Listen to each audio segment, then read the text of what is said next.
We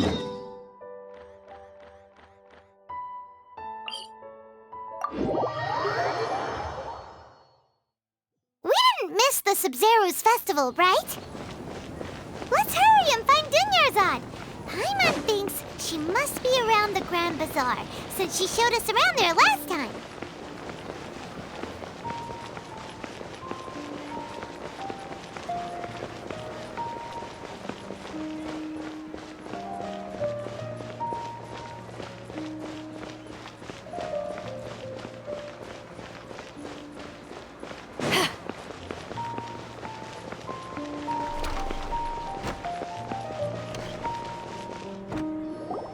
There she is! Dunyarzad, we're back!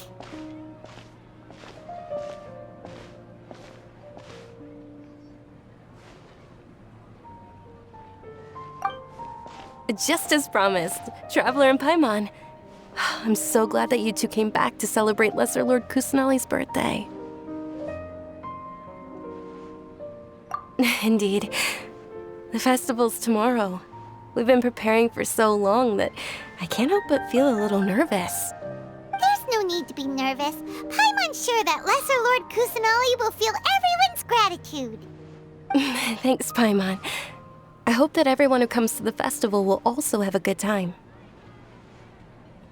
Speaking of which, did you manage to make your way to Port Ormos? Discover anything over there? Of course we went. A lot of things happened there. I see. Sounds like you two had another exciting adventure. If there is another chance, I would love to join. My lady, if you went to Port Ormos in your current state, we'd both be in for a lifetime of trouble. Dia! You were eavesdropping! It's called covert protection. Keeping an ear out for what's going on around my employer is part of the job. It's all right, Dia. I merely said I would like to go.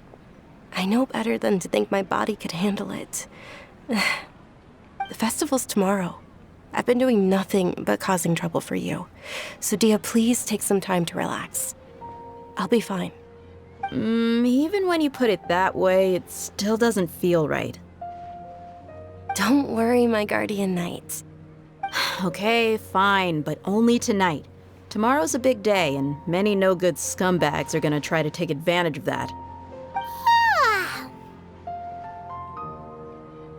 Oh, you two must be exhausted from your long journey back to the city. My apologies for not realizing this sooner. I've already prepared a room for you to rest. Please follow me. whoa, you're so thoughtful. Paimon's so ready.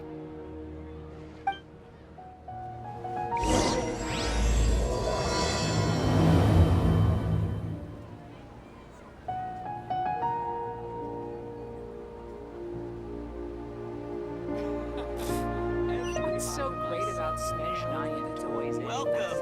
Get your spices here. We've got all kinds.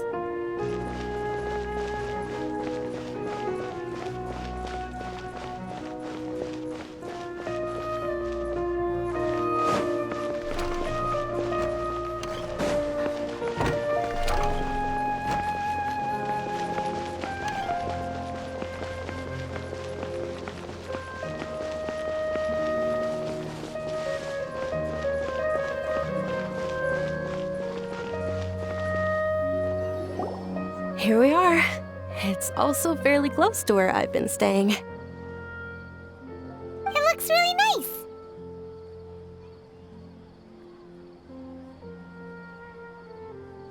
nice. Not at all. Just tell me more about your adventures when you next get the chance. That's Paimon's specialty. Paimon can tell you stories next time. Oh, if you don't mind, how about we all walk around together tomorrow? All of my friends will be working the festival, and Dia is still insisting on her covert protection.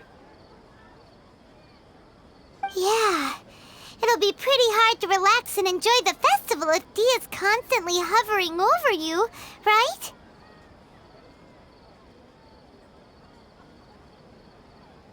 Then let's meet at the nearby bazaar first thing tomorrow morning. Have a great night. It's a deal. Good night, Dunyarzad. I may be too excited to fall asleep tonight. See you tomorrow. Paimon's starting to really look forward to the Sub-Zero Festival, too. Will there be lots of yummy food?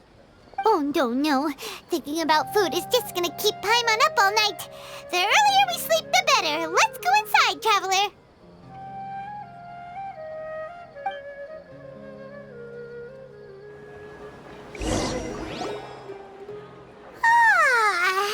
Did we oversleep?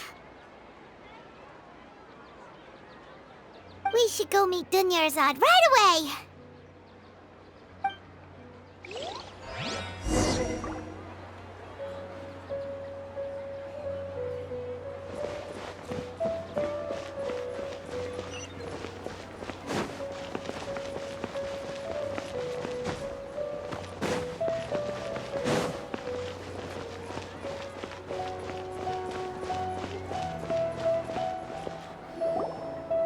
Traveler, Paimon, I've been waiting for you two. Good morning, Dunyarzad. We must have overslept a little bit. Not at all. I arrived early. Today is finally here. I must cherish every moment as if it were gold. You've worked so hard for this day. You gotta enjoy it to the fullest. You know it. It's just that, as expected, I had some trouble falling asleep last night. I'm hoping my body won't be too much of an issue today. Well, shall we? Let's start with the stalls over there. Many vendors came out of the blue to support the event, and they insisted on covering costs themselves. Let's go give them some business. They paid for everything out of pocket? Oh, sounds like they're not in this just for the Mora. They all said that contributing to a lively festival atmosphere is more important than money. Especially since we don't often get to celebrate Lesser Lord Kusanali's birthday. Ooh, they're selling food over that way! This is a stall offering foods from the Haftmewa feast. Oh, you could tell straight away. I thought most people nowadays wouldn't know. Mushrooms, flowers, and all kind of fruit? It's all vegetarian stuff. Oh, Paimon's a little disappointed. So, what's the Haftmewa feast you mentioned just now? It's another Sub-Zero's festival tradition. People used to set their tables with 7 different foods. Generally speaking, the most common selections were foods like Rukashava mushrooms, Nilopala lotuses, Sumera roses, Sunsetias, Kapalatas, Hara fruits, and Zaytun peaches. So, the Sub-Zero Festival is a vegetarian holiday? You don't have to be a vegetarian to enjoy the spread. We just use the 7 foods to symbolize the 7 virtues of the Dendro Archon. Wait, but if that's the case, if Sumeru uses vegetarian food to represent the Dendro Archon, then wouldn't the Pyro Archon's festival be full of food like roasted fowl, juicy meatballs, grilled steak? Oh, Traveler, we have to go to Natlan as soon as possible! I hope your wish comes true one day, Paimon. Thanks! Alright, how about we also check out some of these other stalls?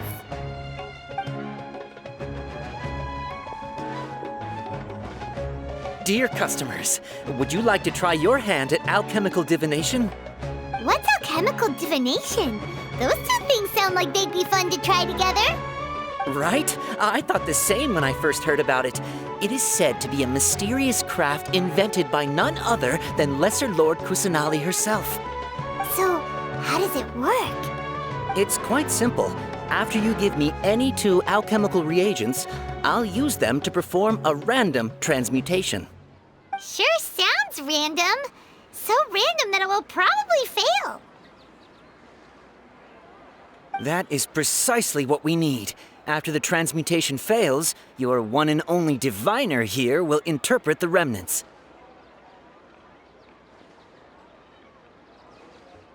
Well, according to Lesser Lord Kusanali, everything is interconnected, and all that occurs can be traced back to fate. You could say this is a pearl of old wisdom. Why does everything sound so much more credible when Dunyarzad says it? Are you guys working together? So that's the true wisdom behind it. This young lady sure knows her stuff. So, how about it? Want to give it a try?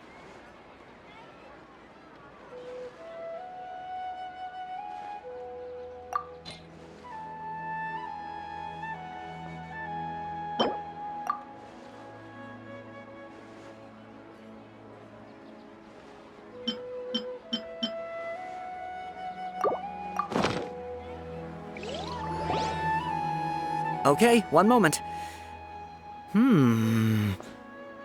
It's the moon. Paimon wants to take a look too! Is it? It looks more like a pie that Paimon bit into. Generally speaking, the moon signifies... It means... Wait a moment. Is he really looking it up in a book? Oh, I remember now. It means illusions and lies. Illusions and lies? That sounds rather ominous. Yes, but this book says that if you trust your intuition and overcome your fears, the sun will surely rise. He's not even trying to hide his book anymore. Naturally, fate will only ever show you the beginning of a journey. It is up to you to forge your own ending. Oh, thank you so much. I'll keep that in mind. Oh, it's nothing. I'm just learning as I go. Guess that was still pretty interesting. Okay, on to the next stall. They say the Sub-Zero's festival was very lively a long, long time ago. Large flower carriages used to parade through the city. As they headed towards Port Ormos, people would throw flowers, candy, and liquor all along the way. Dunyarzad's eyes are sparkling right now. I wish I could have seen that spectacle. But if you ask me, I'm sure Nilou's dance of Sub-Zeros would be just as impressive.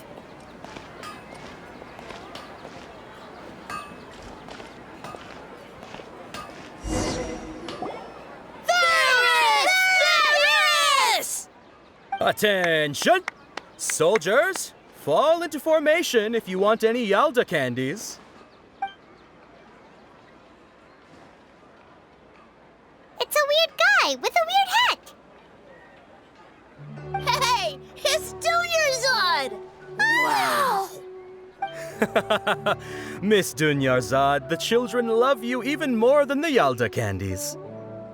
In the few short days it took to prepare for the Sub-Zero's festival, the children have all grown very fond of you.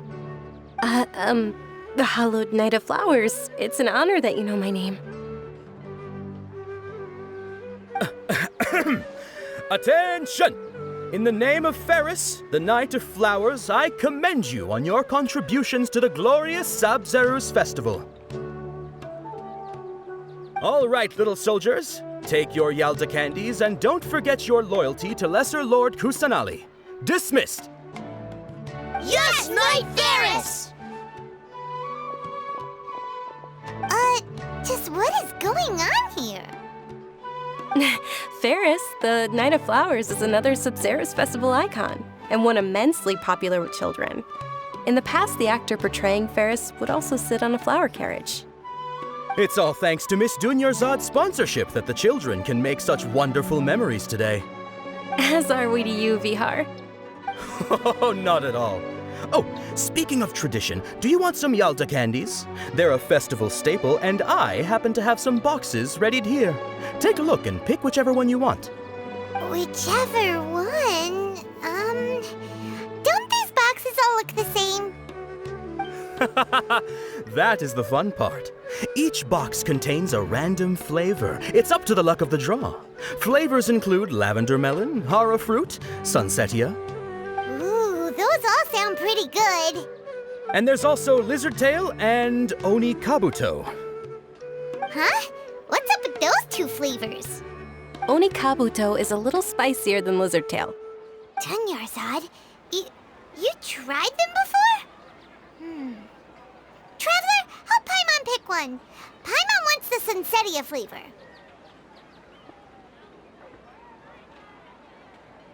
It's all right. Paimon believes in you. I also believe in your intuition. Great! These boxes of candy are numbered 1 to 5 from left to right. Which one do you want?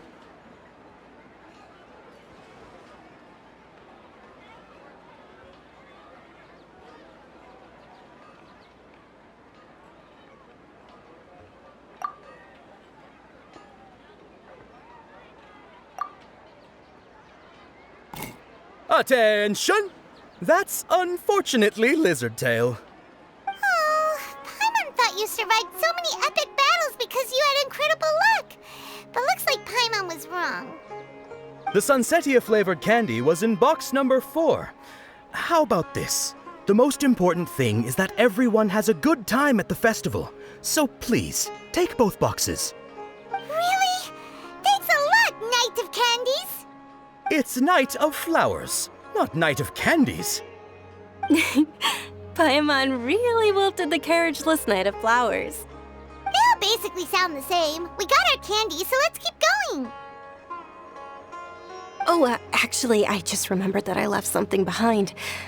Since you're here, can you come with me to get it? Dunyarzad, you probably forgot because you're so excited about the Sub-Zero's festival. How embarrassing.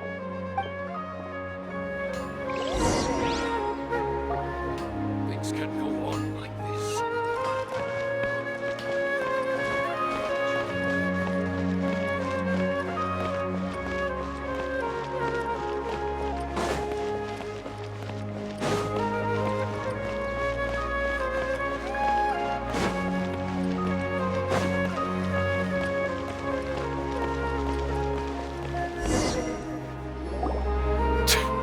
We're too late. Who knew the little lady was such an early riser? I know, right? Hey, wait a minute. Pause. Isn't that her? Oh, that most certainly is. We're in luck. She's walking right into our clutches. Those Eremites don't look like they're up to any good. Who are you? I don't believe the Homayanis hired you. That's right. We haven't received any of their mora, but I wonder how much the Homayanis would shell out to get you back. They're a gang of kidnappers! Traveler, hurry and protect Dunyarzad!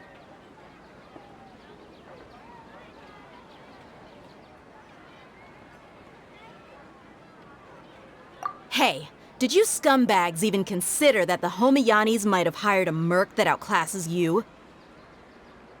You're Dia! Dia the Flame Mane! No wonder we mercs haven't heard anything about you for so long. You sold your unruly mane to the highest bidder. Don't speak so disrespectfully. My family started working with her as gratitude for her past kindness to us. Don't worry about it, my lady. Just some friendly banter between mercs. One punch and those rabid dogs will expose themselves for what they really are. Aren't your claws all dull by now? Don't get too cocky!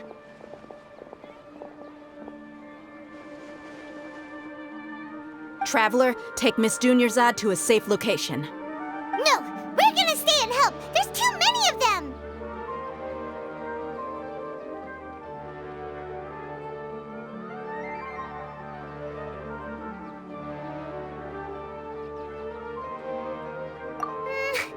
You're right. All right, fine. Please be careful, Dia. Don't waste your time worrying about me. This is my job. Look out for yourself. After I've wiped the floor with them, I'll go find you all.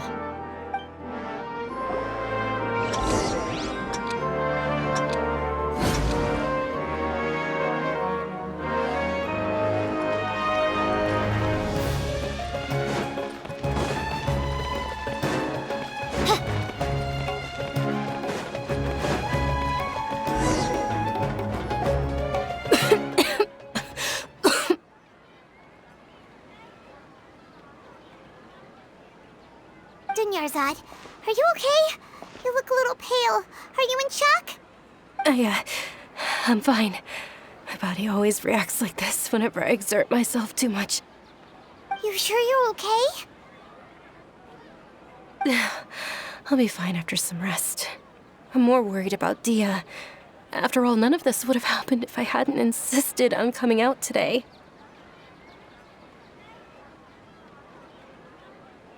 Yeah, don't worry.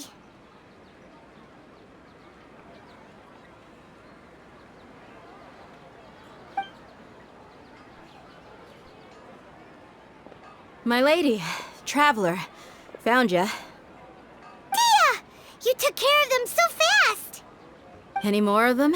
Or rather, did anyone follow you?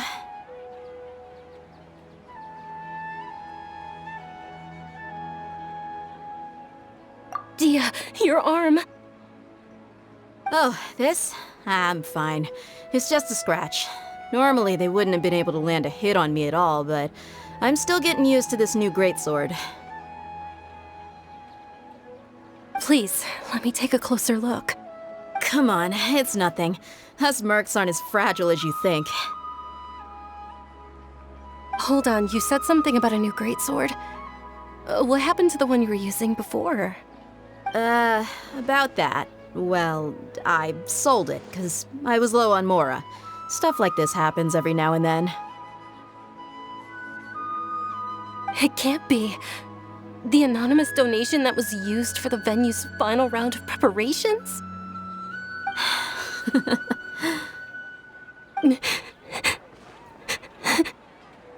Hey, Miss Dunyarzad, I wasn't trying to make you cry.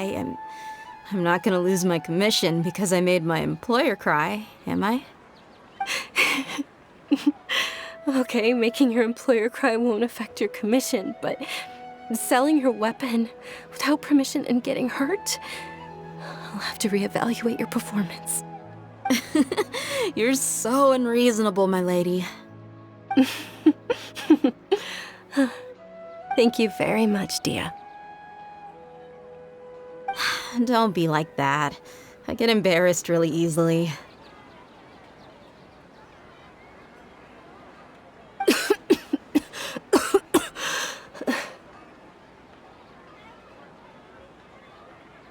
Are you feeling unwell again, Dunyarzad? My lady, your condition. Traveler, can you take her somewhere to rest? I'll look around the area to make sure we're safe from an ambush. Truly, I'm sorry for the trouble, everyone.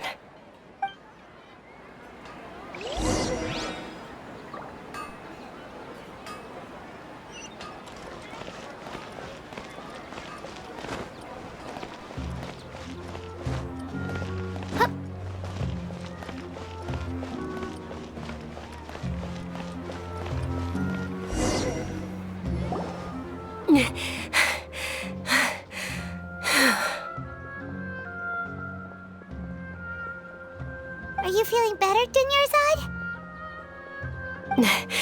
Yes, much better.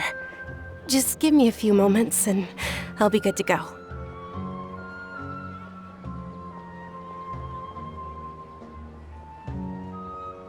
I didn't realize you were concerned about it. I guess I shouldn't continue to keep it a secret. I was actually born with Elazar. It's terminal now.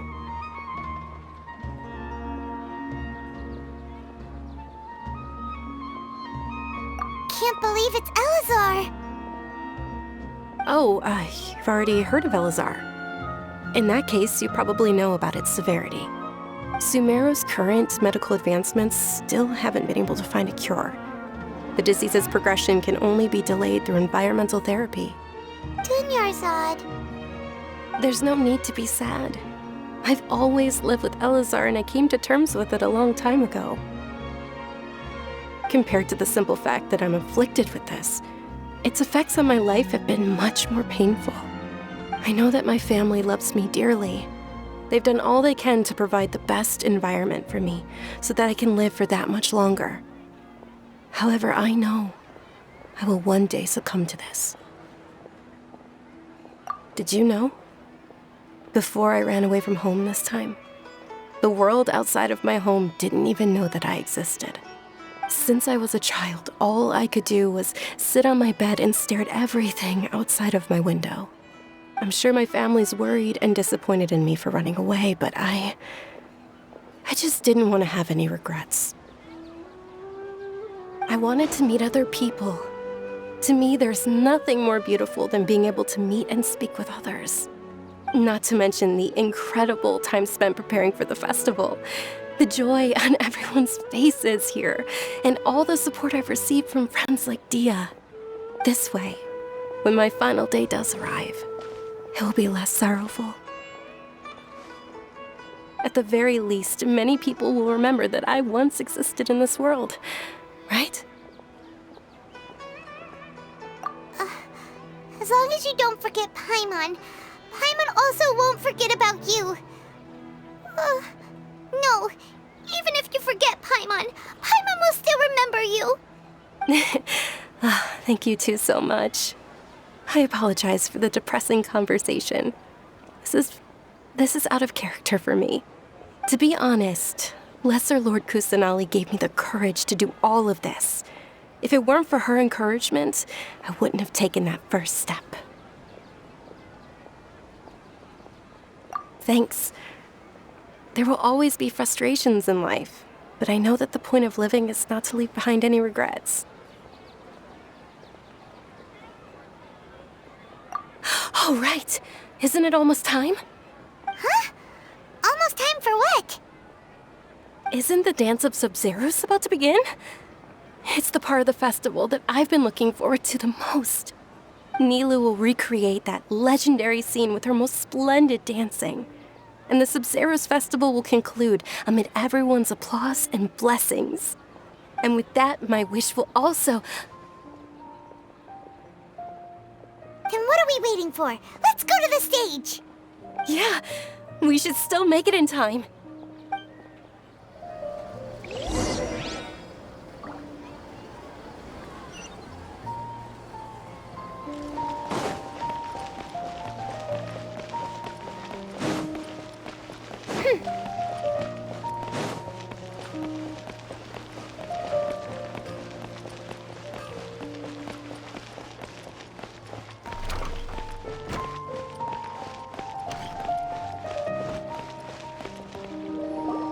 Were you not aware that the law prohibits this type of performance from taking place without prior permission? Over there! Someone's yelling at Nilu! I think I just saw the Academia's Grand Sage. Why is he here in person? But the Dance of Sub-Zeros is one of the key parts of the Sub-Zeros festival. If we can't perform it... The Sub-Zeros festival. The law also prohibits the private hosting of large-scale religious festivals.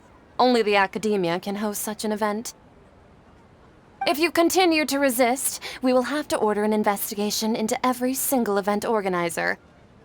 The Grand Sage has already granted you much leniency. I advise that you exercise tact. How did things turn out like this? The Academia was originally responsible for the Sub-Zeros festival, but they failed this responsibility for many years. I need to speak with them.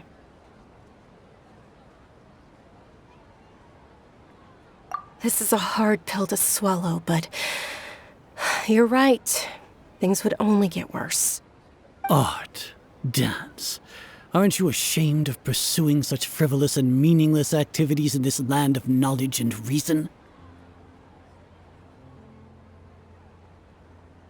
Our Archon created the utopia that is Sumeru City for all scholars who sought validity, verity, and truth, while people like you wish to defile it.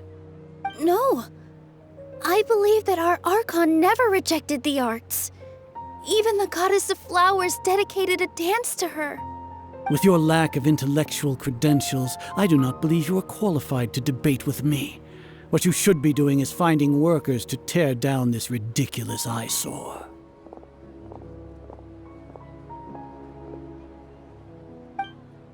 When we return, have the scribe draft an ordinance before the next Nyargarbaha Day that prohibits public art performances. We will announce it to the public later via the Akasha. Understood. I will inform him when I return.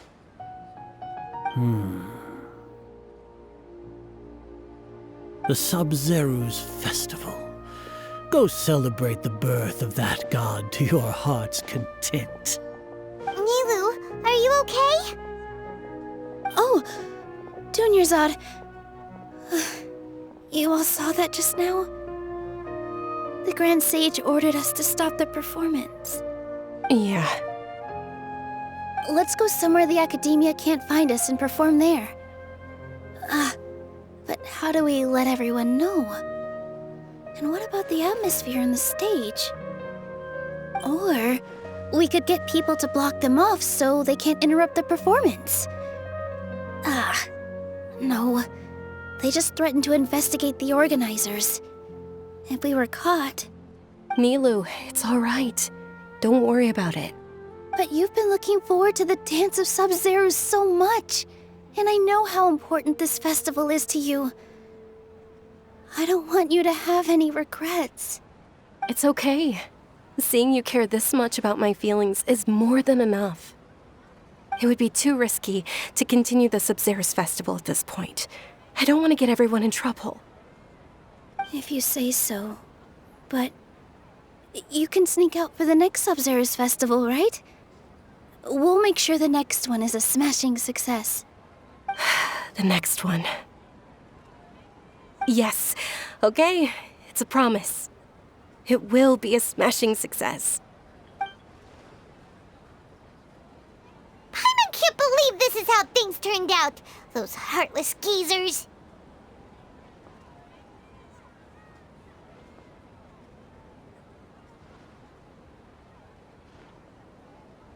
It really is okay. There's nothing we can do about it. Still, I'd be lying if I said I had no regrets. I would have loved to see Nilu's dance.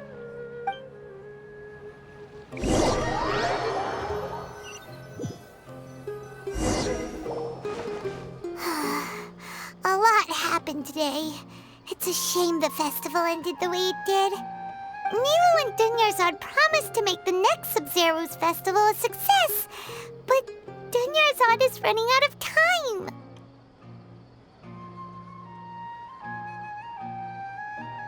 Yeah.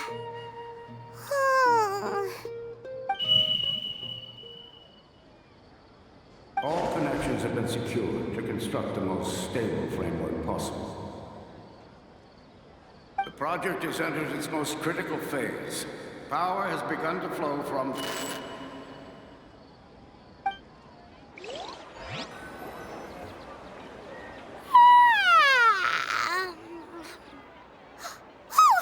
gonna be late! It's all because you wouldn't get out of bed! We should go meet Dunyarzad right away!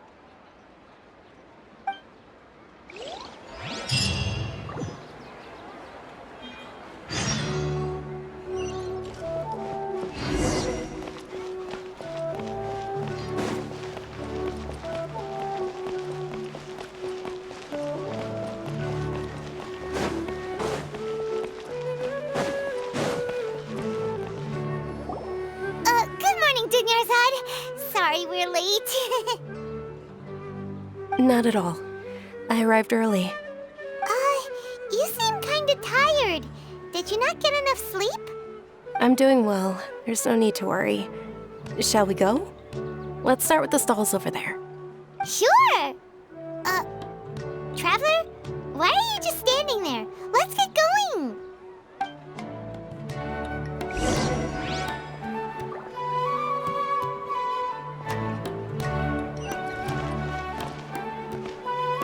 Ooh, they're selling food over that way! Let's go take a look!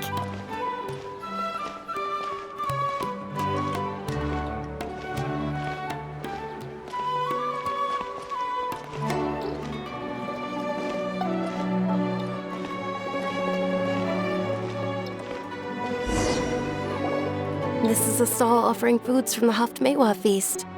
You are quite well informed, miss. I thought most people nowadays wouldn't know. They're all plants! Oh, Paimon's a little disappointed. Actually, what is the Haftmewa feast you mentioned just now? It's one of the Sub-Zerus Festival's traditions. People used to set their tables with 7 different foods to symbolize the 7 virtues of the Dendroarchon.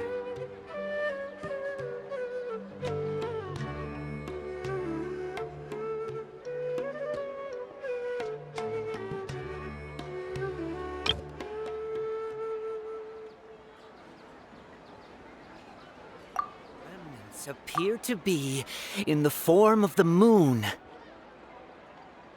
Really? Paimon thought it looked like some kind of food. The moon signifies... It's escaping me for now. Wait a moment. Is he really looking it up in a book? Oh, right. It means illusions and lies. But if you trust your intuition and overcome your fears, the sun will surely rise. Understood. I'll keep that in mind. Oh, it's nothing. I'm just learning as I go. Guess that was still pretty interesting. Okay, on to the next stall. So, where to next?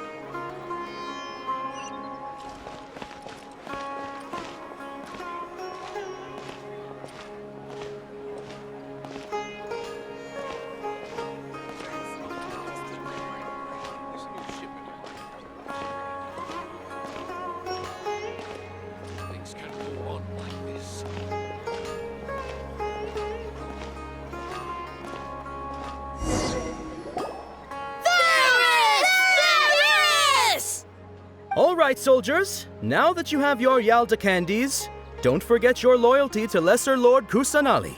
Dismissed! Yes, Knight Varys! What's going on? Is this a play? Ferris, the Knight of Flowers, is another Sub-Zerus Festival icon and one immensely popular with children. It's all thanks to Miss Dunyarzad's sponsorship that the children can meet the Knight of Flowers. Oh, do you want some Yalda candies?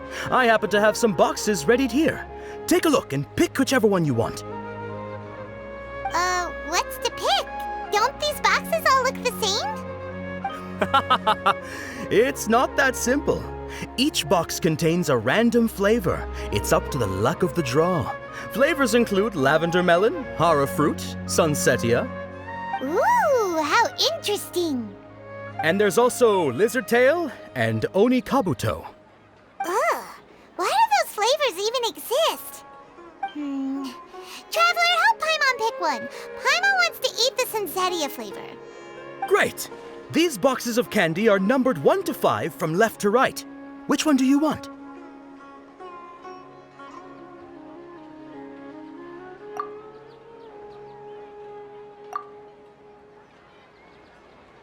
Ah, excellently chosen. Number 4 is indeed Sunsetia.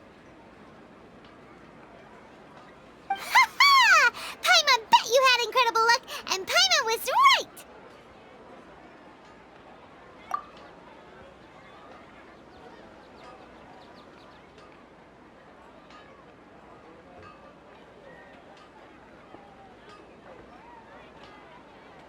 Huh? How's that possible? It's obviously random.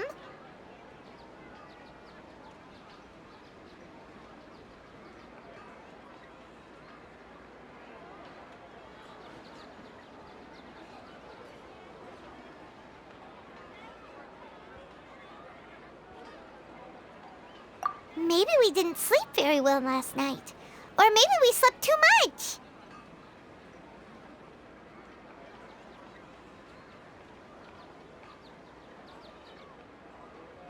Oh, sure. Huh? Where are you going? You're just gonna walk off like that?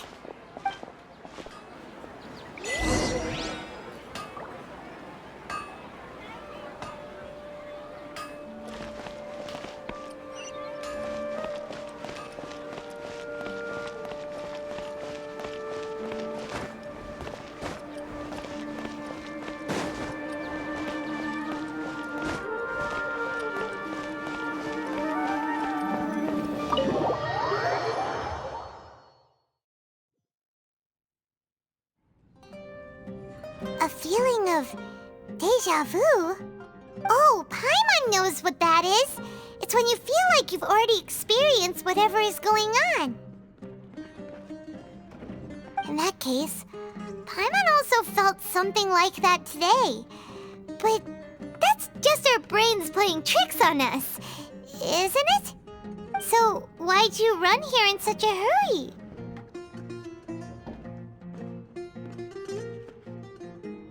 So that's it! You're intentionally doing things you usually wouldn't and seeing if you still get that same feeling of deja vu. Welcome, you two. Are you here for lunch? What would you like to eat? Got it. You don't look like you're from these parts, but I gotta say, you've got good taste. I'll give this order to the kitchen. Charcoal-baked Angelina cake? Isn't it that burned thing that didn't look tasty at all? Oh, Paimon understands what you're trying to do now. You'd never normally order something like this.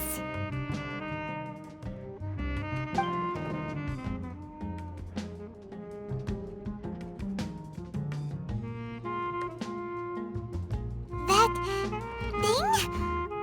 Are you really gonna eat it? Isn't this going a bit too far?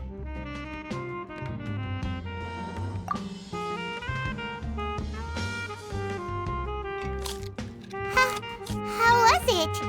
The look on your face is telling Paimon that it tasted awful.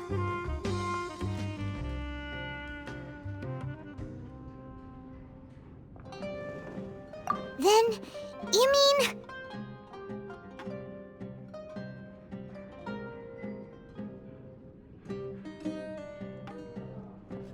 That's impossible! We were just talking about how gross it looked!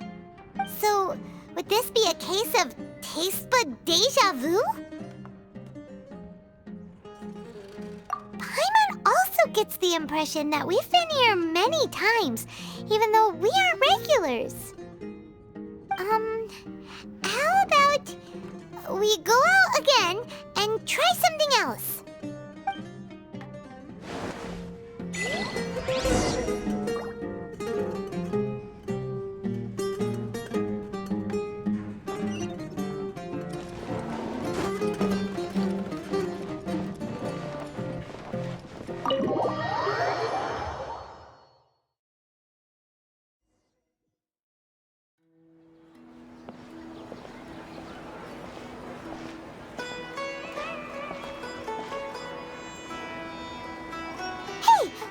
Is sitting by yourself on that bench over there.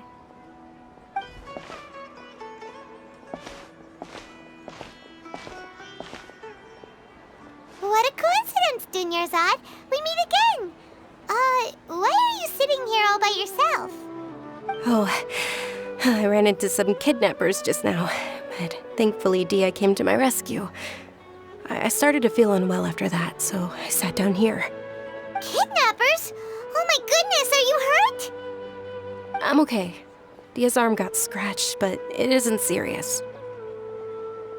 Whew. That's a big relief.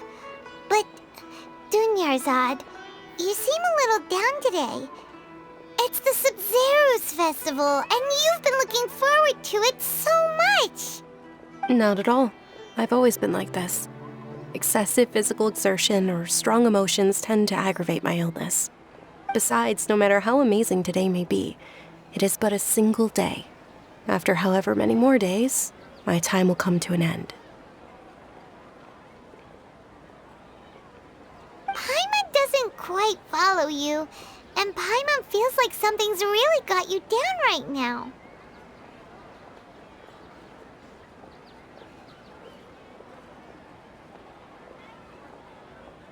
It really is fine. I don't mind.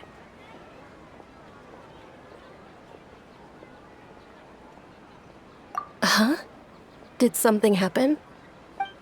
Dunyarzad, have you ever felt deja vu? You know, like when you've already experienced something that's happening right now?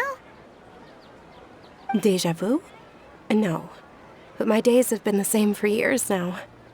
Even if I were feeling deja vu, I suppose I would already be used to it. Oh, Paimon sees. Then, is it only the two of us? It's almost time. Huh? Time for what? Nilou's Dance of Sub-Zeros is about to begin. Let's go.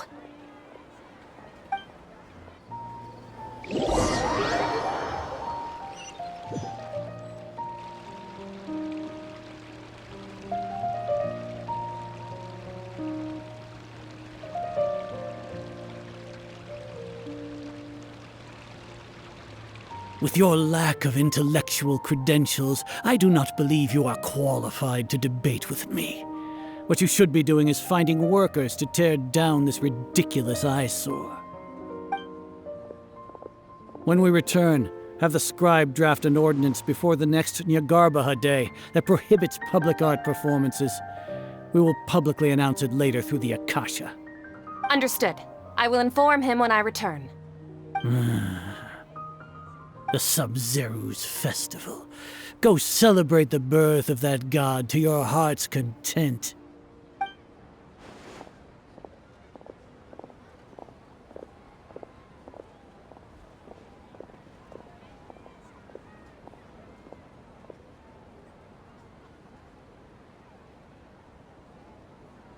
Nilou, are you okay? Oh, Dunyarzad. The Grand Sage ordered us to stop the performance. It's okay. There's nothing we can do about it. But you've been really looking forward to this. I don't want you to have any regrets. It truly is unfortunate, but I don't want to cause trouble for anyone. Didn't the Grand Sage say that he might investigate the organizers? True, but... Well, okay. I'll just have to try again next year. The next festival. I probably won't be around by then. Wait, what did you just say? No, nothing. I'll be heading back to rest. Thank you for your help, everyone. Paimon can't believe what those heartless geezers did!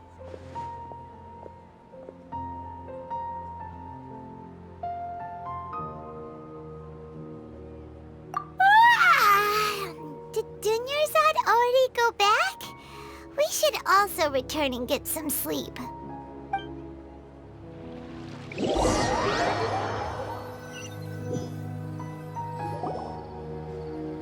in the end, you still couldn't figure out what that deja vu feeling was all about? Maybe it really was because of exhaustion.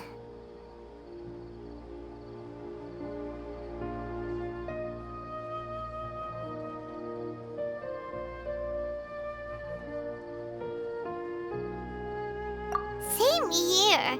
That's why Paimon stopped thinking about it halfway through the day. Then, how about we settle in and get a good night's sleep? For now, we can chalk things up to exhaustion. We could do more thinking tomorrow. Observing a modest drop in the output of jnana energy, but values still remain within normal parameters. Continue to monitor the variances in the data and find the cause as soon as possible.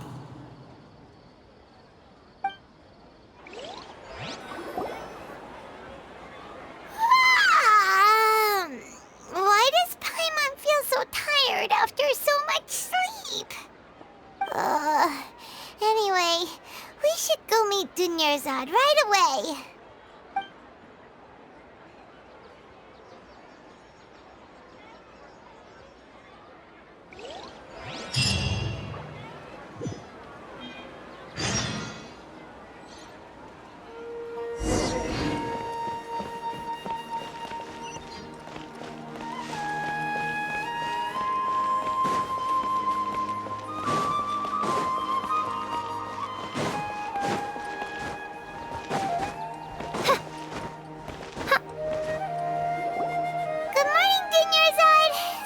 Keep you waiting.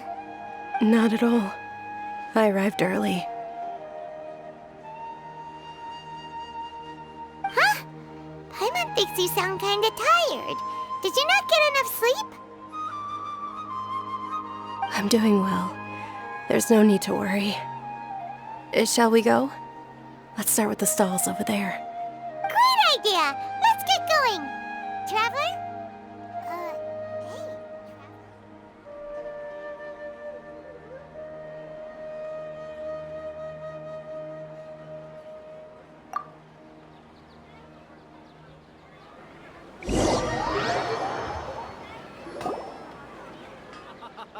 It's all thanks to Miss Dunyarzad's sponsorship that the children can enjoy the Sub-Zero's festival.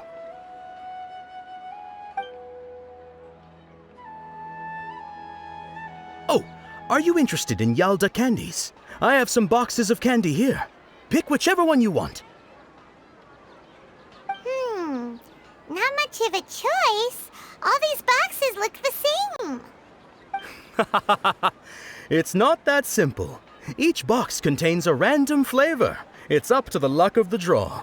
Flavors include lavender melon, hara fruit, sunsetia. They all sound pretty tasty.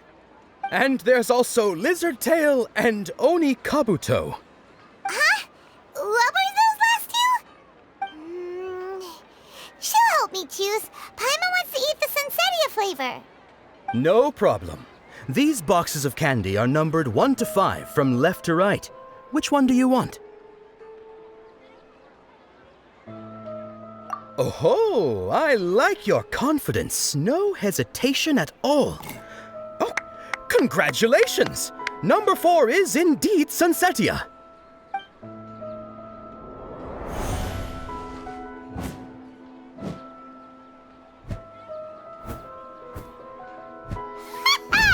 Paimon knew she always had incredible luck.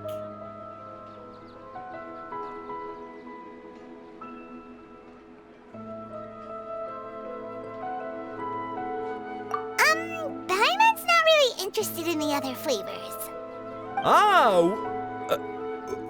Wait. How did you know? Don't tell me that you already knew which flavor was in each box. What? She was right about all of them? That couldn't have been luck. How is this possible? I packed all those boxes this morning and they've been sealed ever since. You couldn't have known beforehand. Mind reading? X-ray vision? Or some kind of magic trick? This is way too freaky. Tell us what's going on! Since when did you get superpowers? Traveler?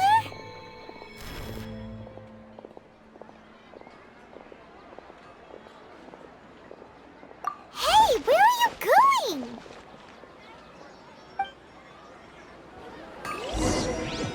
What's going on?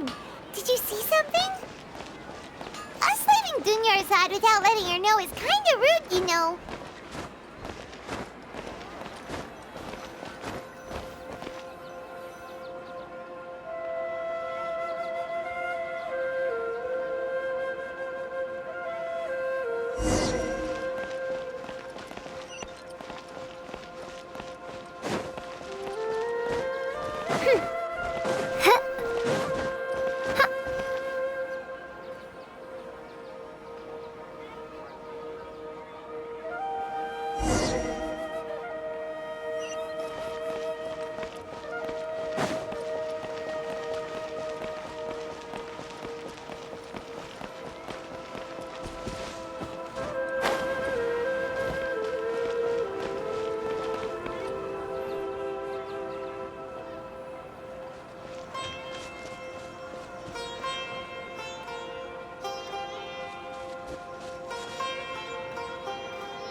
What are you looking for? Why did we come here?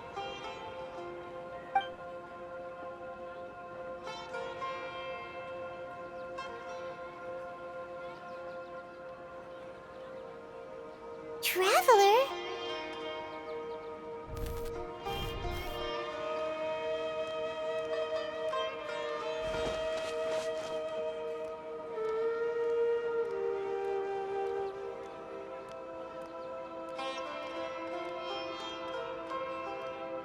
That's...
happening here?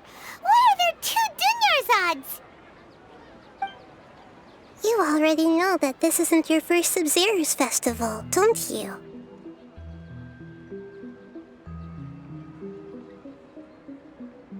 I'm sure you already know how to use this. A knowledge capsule? Where did you get it? What's inside? You should use it too, Paimon. You know Paimon?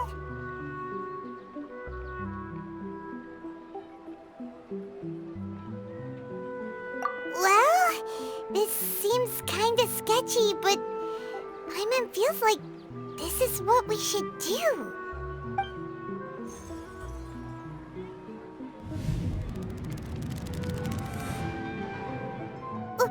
What the?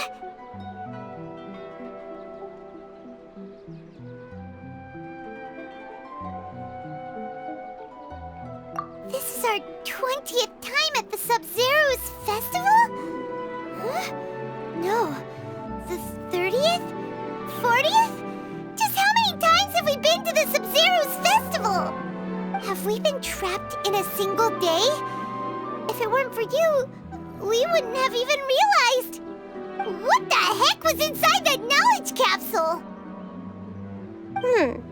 Your memories are still scrambled? Try your best to remember. This isn't the first time we've met, and I answered that question a long time ago. Let Paimon think. Oh, it's coming back.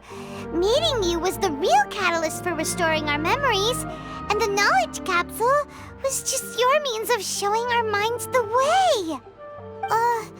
What about everyone else? Why are you only helping the 2 of us? Your sense of deja vu is stronger than everyone else's, yes? As for an explanation, you 2 received the blessing of Dendro, and you also have special, sensitive constitutions. It was as if a single sheet of paper was separating those memories from your consciousness.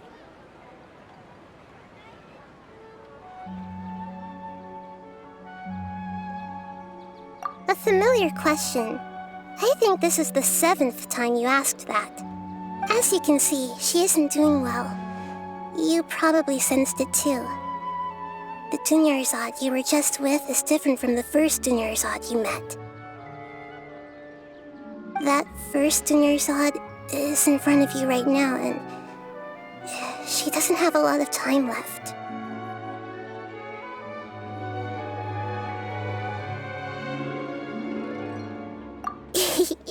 Looks like you're almost done sorting out your brain. Oh yeah, I'm Nahida.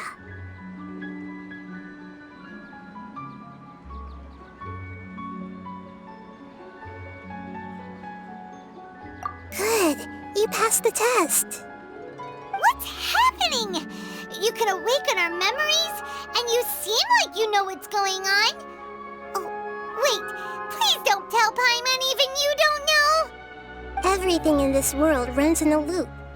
This cycle is called a samsara.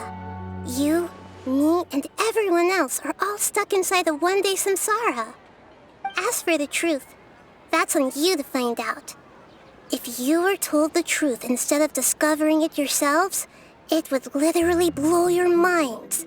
I don't know how you'd be after that.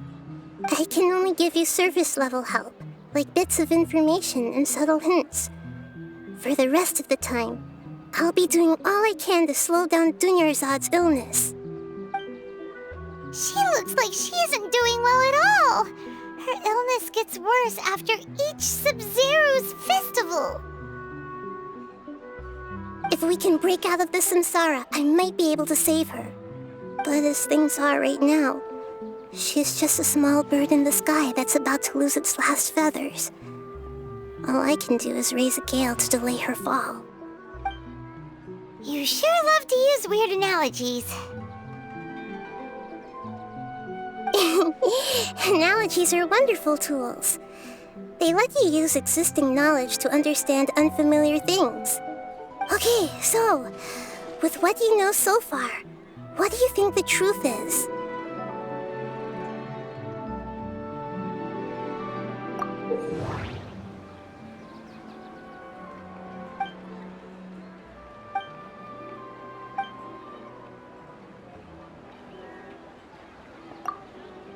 I've already experienced the Sub-Zero's festival many times. And the day of the...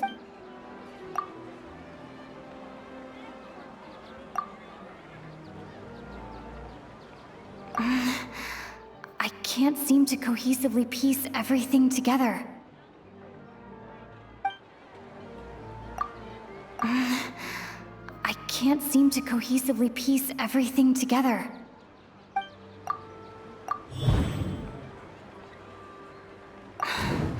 That should be it.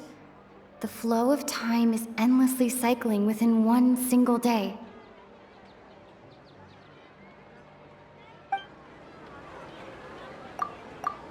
My mind feels exhausted even though I haven't done too much thinking. What is going on? Grand Sage said, go celebrate the birth of that god to your heart's content. Did he mean something more?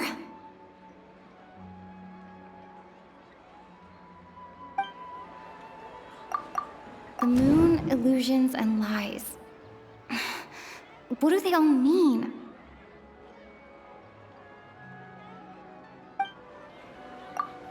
What's happening right now seems to have happened before. This feeling has been getting stronger and stronger.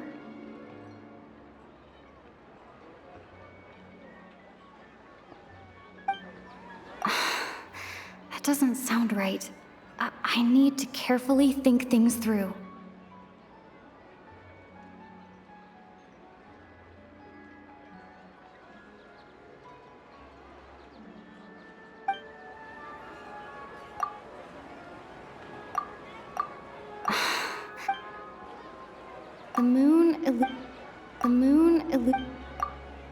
Grand Sage said... Grand Sage...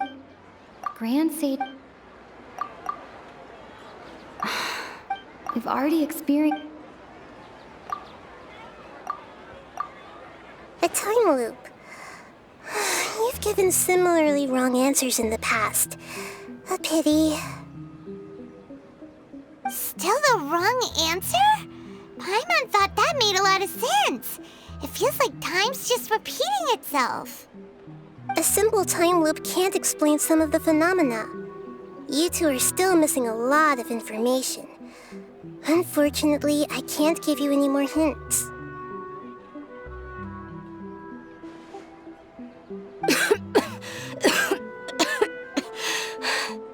Dunyarzad!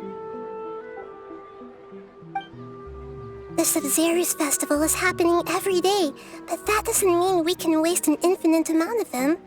Hurry and find the truth before today's festival ends.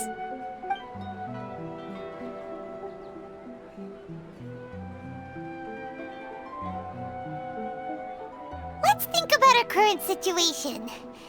To save Dunyarzad, we have to escape the samsara of the Sub-Zero's festival. And to do that, we need to figure out what's happening. The truth.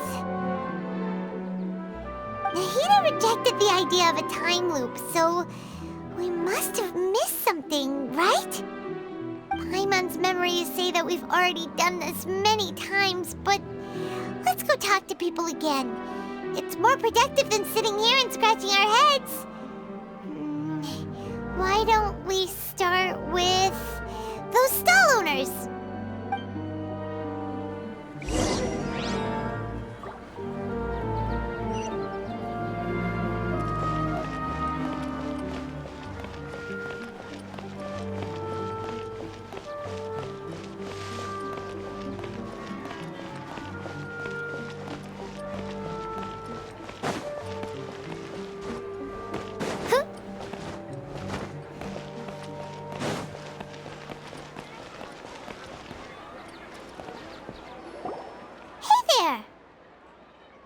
Hey, it's you guys again. Where's your cultured friend? She's feeling a little unwell. I see. Did you come back to buy something? I guarantee the freshness of my products. I harvested them from the forest just yesterday.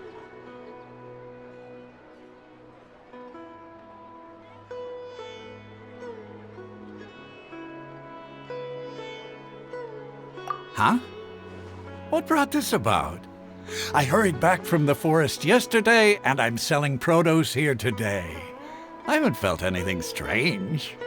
To put it another way, if you really think about it, was yesterday truly yesterday?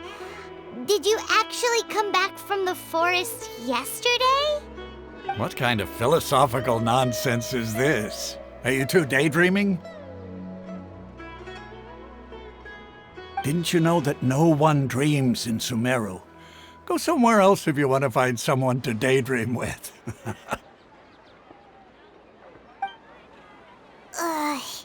He actually has a point. Is this a dream? Is everyone dreaming?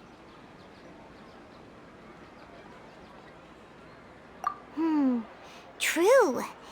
It's so weird that people here don't dream. Why is that? Anyway, if this all really were just a dream, we would have woken up a long time ago. Let's keep asking around.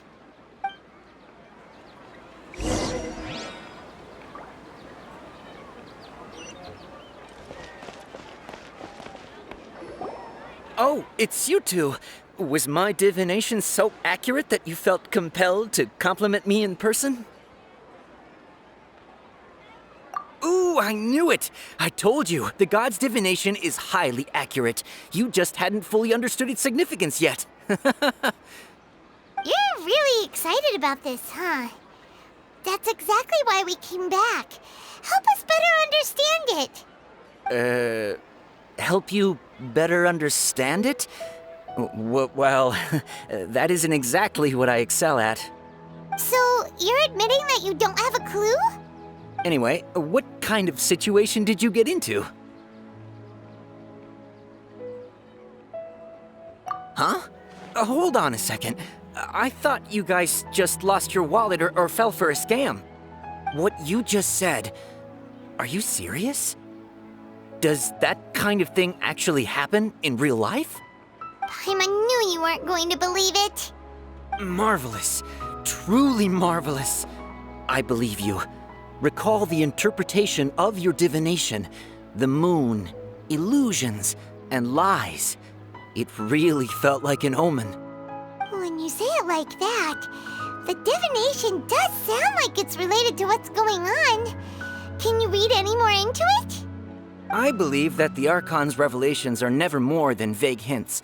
Anything more specific is beyond the reach of mere mortals. The book only says, if you trust your instincts and overcome your fears, the sun will surely rise. So that's how it is.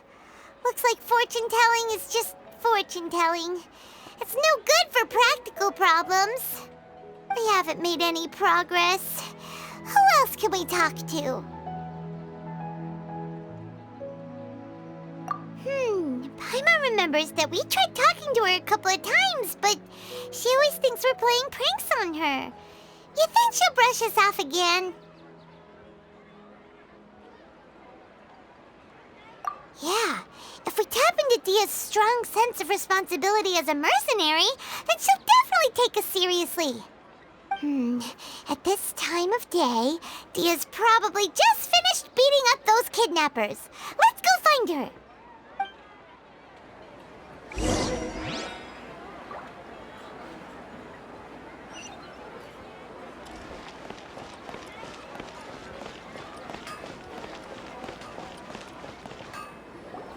I'm fine, my lady. It's just a scratch. Perfect timing. Both of you are here. Paimon, Traveler, you came at just the right time. Listen, there was a dangerous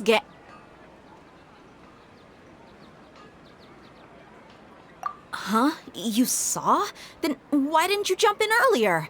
If someone was protecting Miss Dunyarzad, I could've went all out. Anyway, can you do something for me? You want the Traveler to take Dunyarzad somewhere to rest up while you check to see if there's still any kidnappers around. Did Paimon get that right? How did you know what I was going to say? We need to say something convincing.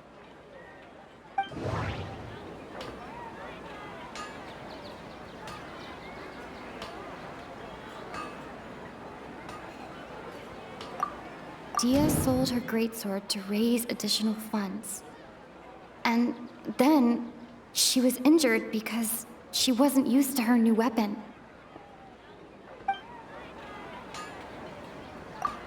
People in Sumeru don't dream. What a strange phenomenon.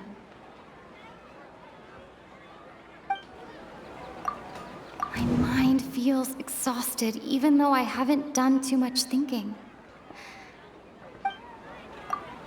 The moon, illusions, and lies.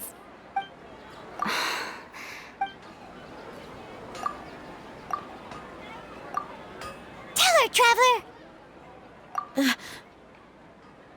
I didn't tell anyone about that. Including Miss Dunyarzad. You couldn't have known. And just now, you literally took the words right out of my mouth. What's going on? All right, so this is the situation.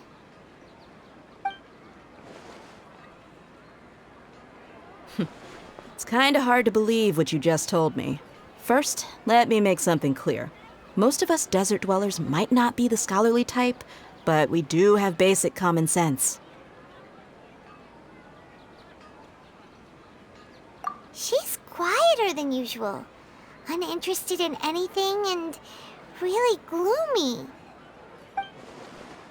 Yeah, she isn't the same as before, but her parents said that this is how she was like at first. Huh? At first? I don't quite understand what you're all talking about. I'll go rest on the bench over there. My lady, are you angry?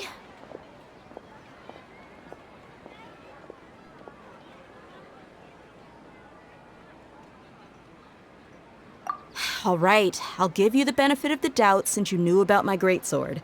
Let's make this a quick trip. Miss Dunyarzad isn't completely safe here.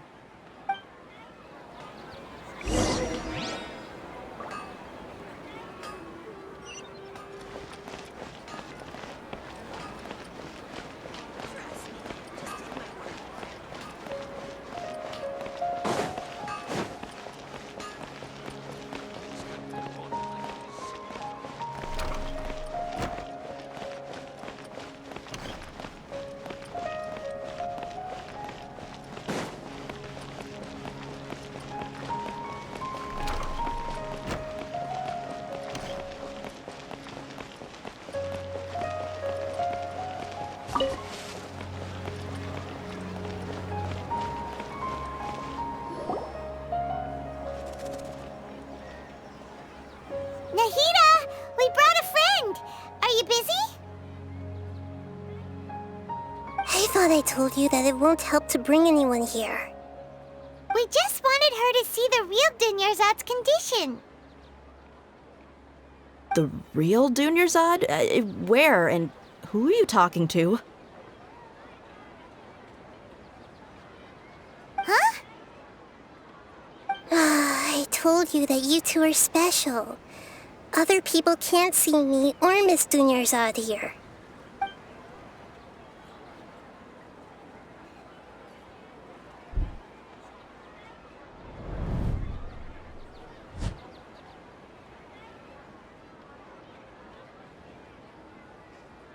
Hold on. Over there. Is that?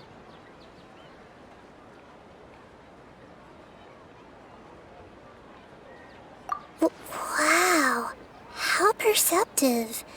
Does she have invisible antennae? Miss Dunyarzad, she's lying down here, isn't she? How's she doing? Her condition's really bad, and she's basically in a coma. How did you know she was here? I can sense her aura. There are also lingering feelings of something like regret or disappointment. What happened? Do you believe us now? The Sub-Zero's festival has been repeating itself. So, you think the sages are behind this? Yeah, they've always been against us. Wouldn't surprise me if they're using the Akasha to intentionally repeat the Sub-Zero's festival as a sick joke. You have a point. Aside from the Dendro Archon, the Academia's sages are the only ones in Sumeru who could pull off something like this. Maybe there's more to the Akasha than we know.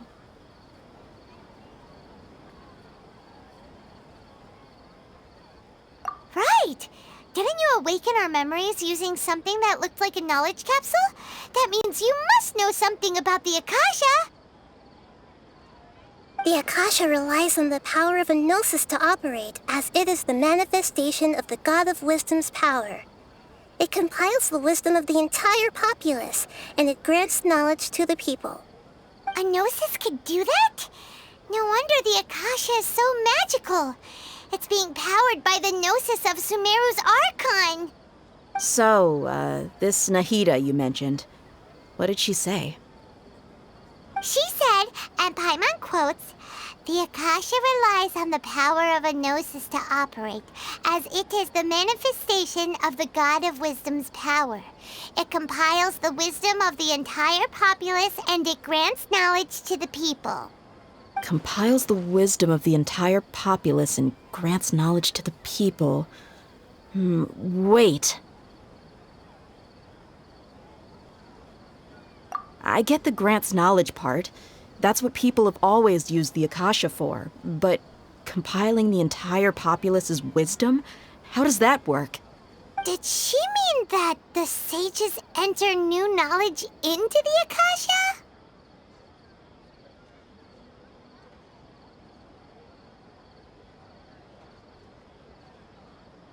Oh, yeah. That sounds about right. What do you think?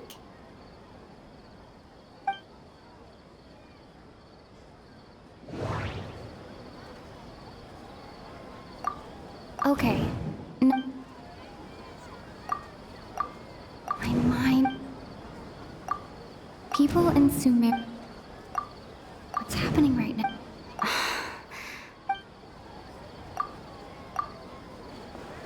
You mean the Akasha is causing our mental fatigue?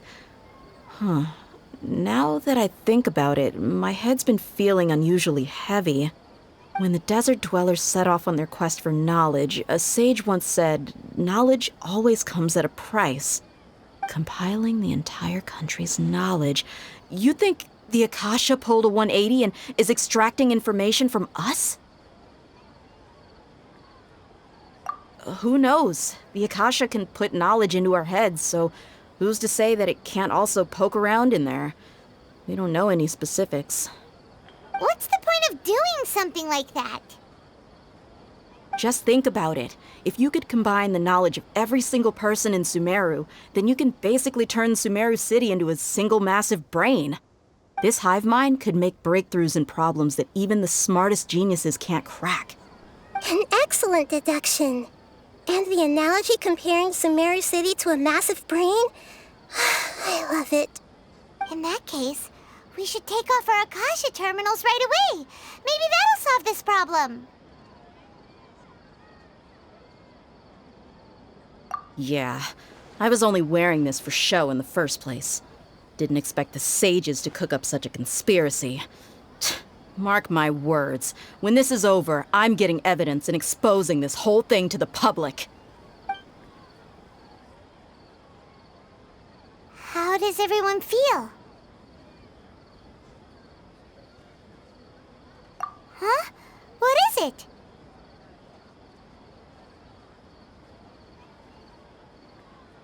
Oh, that! Paimon knows what you're talking about. It's a single soft beep that sounds like it's coming from the Akasha terminal. The sound of a beep. Could it be a prompt tone for when the Akasha is operating?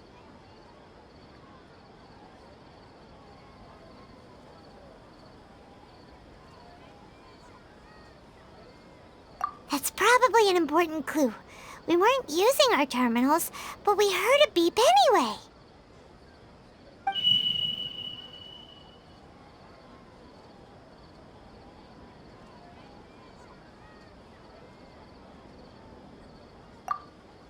Traveler, did you hear that?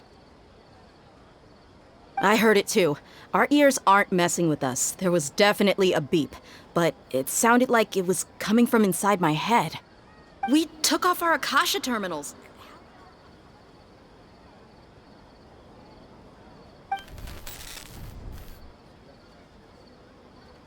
Phase runtime has exceeded its expected length. At this rate, there may be casualties. But we cannot lose all of our progress.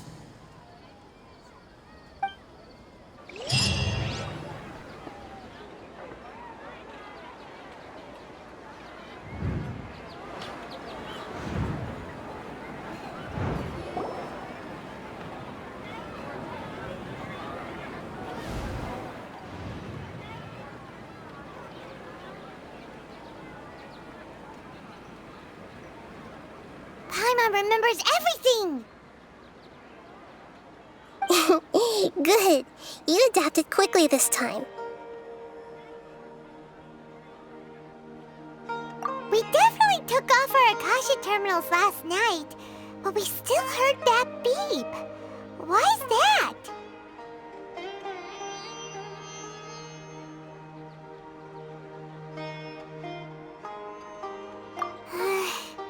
But now we can at least confirm one thing.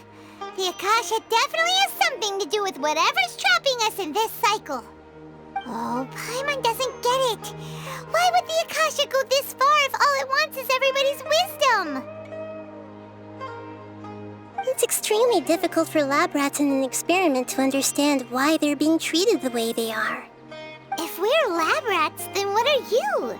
Mahita, you've never told us anything about yourself. I guess I'm the moon. The moon? Wasn't that the result of our divination? Anyway, knowing who I am won't help you get closer to the truth, so you should focus on other things. Don't get distracted and miss any clues. Okay then. Dia helped us a lot yesterday, so let's go find her. If Paimon's reading the time correctly, those kidnappers should be showing up soon.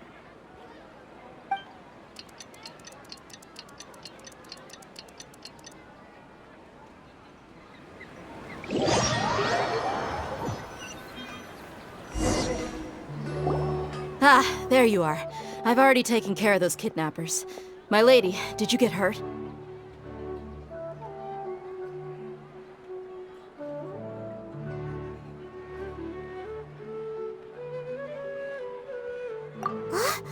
Dia? What's wrong? Why are you both gawking at me like that? You didn't get hurt this time. Huh? What do you mean this time? Why are you so surprised that I managed to get out unscathed? Those kids were amateurs. Shh! How did you know about my greatsword? I haven't told anyone about it. Please, don't tell Miss Dunyarzad. So Dia's lost her memories after all. Anything strange? You already know that I got a new greatsword. If I had to say something, it's weird how such a new weapon could feel so familiar. It's as if I've already used it to fight a countless number of battles. You're saying that although you don't remember using it, your body feels like it does? That's right. Both mercenaries and warriors heavily rely on muscle memory. Only knowing the theory of battle won't get you anywhere. Traveler, what do you think?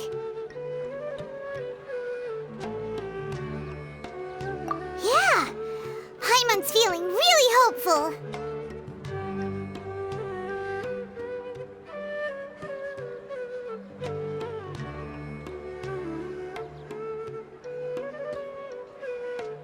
Oh, you're right!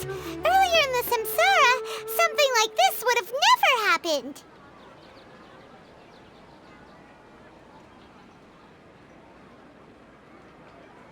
I have no clue what you two are talking about, but it's still dangerous here, so...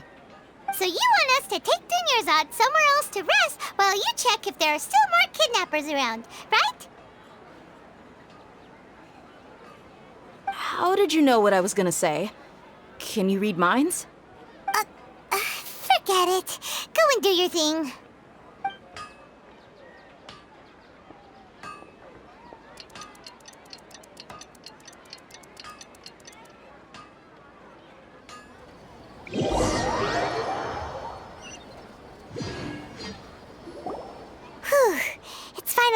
time.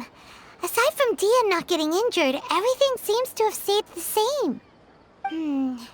Listen, Nahida, we found out that Dia got out just fine today, even though she got injured every other time she fought the kidnappers. Do you think the Samsara has been broken? Have we saved Dunyarzad? Really? Good job on all that progress. Get some good sleep tonight. Hey, what kind of an answer is that? Tomorrow will come. Everyone assumes this is common knowledge, but the only way you can know that for sure is if you experience tomorrow. How many todays has it been? Is it possible that today will be followed by yesterday? Does tomorrow truly exist as anything beyond a made-up concept? It's even possible that this entire world is a lie, and the history of the whole world has just been one endless Sub-Zero's festival. Okay, no more. Paimon's brain is already shut down. That's why it makes no sense to waste your energy thinking about things you will learn tomorrow. Get some good rest. You know, use the bathroom and flush your anxiety dookie away. Huh? Hold on, what did you just say? Did Paimon hear you correctly? Huh? People always say they feel a sense of relief after they take a duk-duk. That's why I suggested you could try that. Is that so strange? It's so strange and so against common sense that Paimon's at a loss for words. You were sounding kind of smart just a minute ago.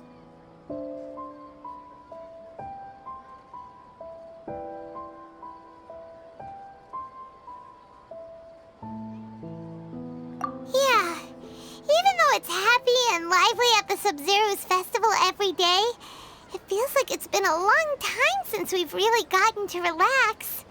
Let's go back to our room. Continue the harvest. Compared to what we stand to achieve, these sacrifices are trivial.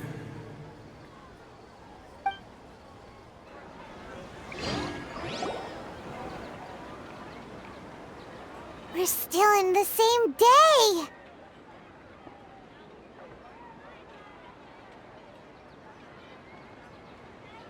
Nahida, you already knew last night that we didn't break out of the Samsara? Why did you tell us? Would there have been a point? You would have spent the night with new worries, with tomorrow still out of reach. In that case, you might as well rest within that brief moment of hope. An opportunity like that doesn't come by often, and I thought it might help you clear your minds. Paimon thought the Duke did that! Whatever. Guess you were looking out for us after all. Of course. In the time we've been together, you two have been everything to me. Paimon's flattered and everything, but maybe you're taking things a little fast. What I mean is, even though I had asked you to solve this puzzle, you two are still the only ones who can see me and sense my presence. In other words, if you weren't here, I may as well not exist. That's why you two have been everything to me. Get it? Nahida's talking about confusing stuff again. Anyway, that's enough chit-chat. So, Traveler, did the new clues yesterday help you gain a new understanding of the situation? Huh?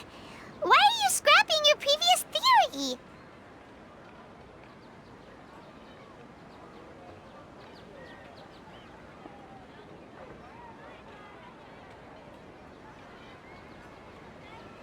Oh, yeah! You're right!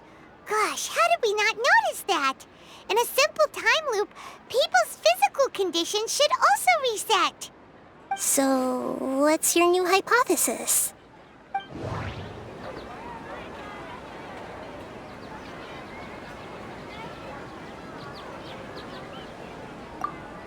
Mercenaries rely.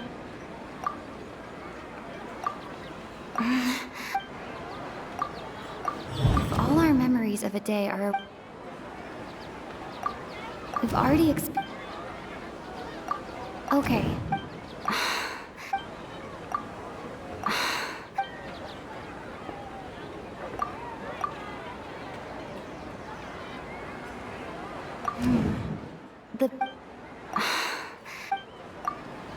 The moon, illusions, and lies.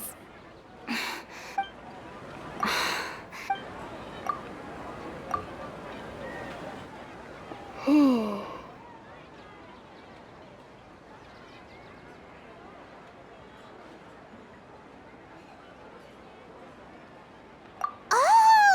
Then the beep we hear every night could just be indicating the deletion of our memories!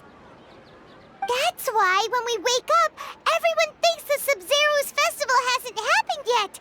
It's already the next day, but everyone still thinks it's the day before! But muscle memory can't be erased. That's why Dia has been getting better at using her greatsword. Now everything makes sense! A brilliant deduction.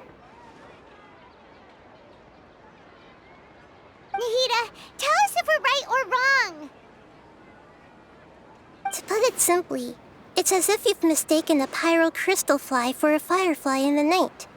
You lost sight of its true nature because you focused too much on your perception that it glows. That isn't simple at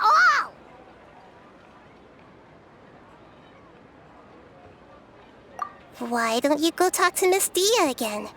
You might learn something new. Right! She did help us find our latest clue after all. Let's go!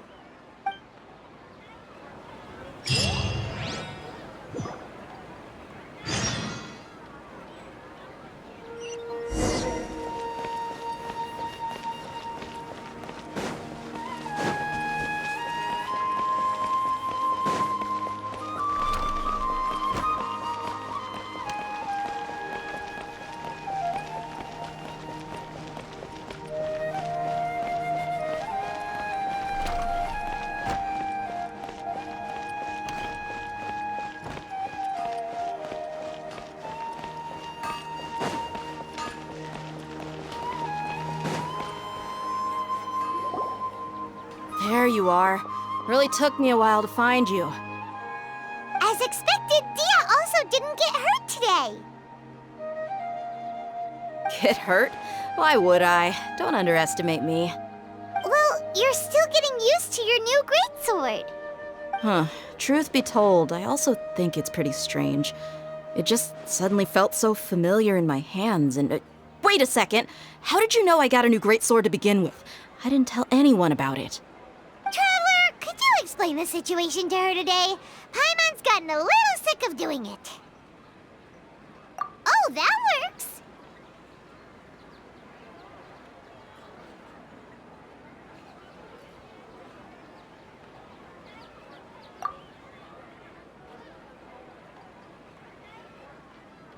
What happened to you guys while I was gone? Did you get brainwashed by some cult? Don't think too hard about it. Just take what we're saying at face value. All right then, let me get this straight. You're telling me that my body's already gotten used to this greatsword, but my brain just doesn't remember it? Yes, your memory's being erased every day. Then I'd have to disagree. That's impossible. Oh? Why do you think that? If we've actually been reliving the Sub-Zero's festival day after day, then what happened to the things we used, the money we spent, the food we ate? Common sense says my wallet should have emptied itself a long time ago. There's no way I wouldn't have noticed that.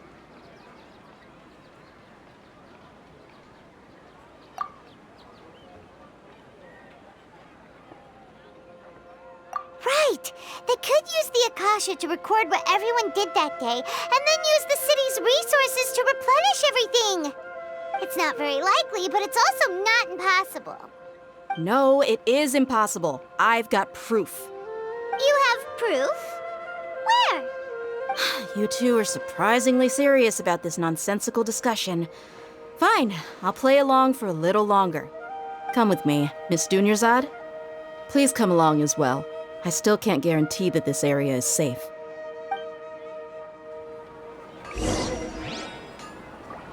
Paimon can't believe it's Dia who wants to show us something this time. 2 days ago, we were the ones taking her to see Dunyarzad.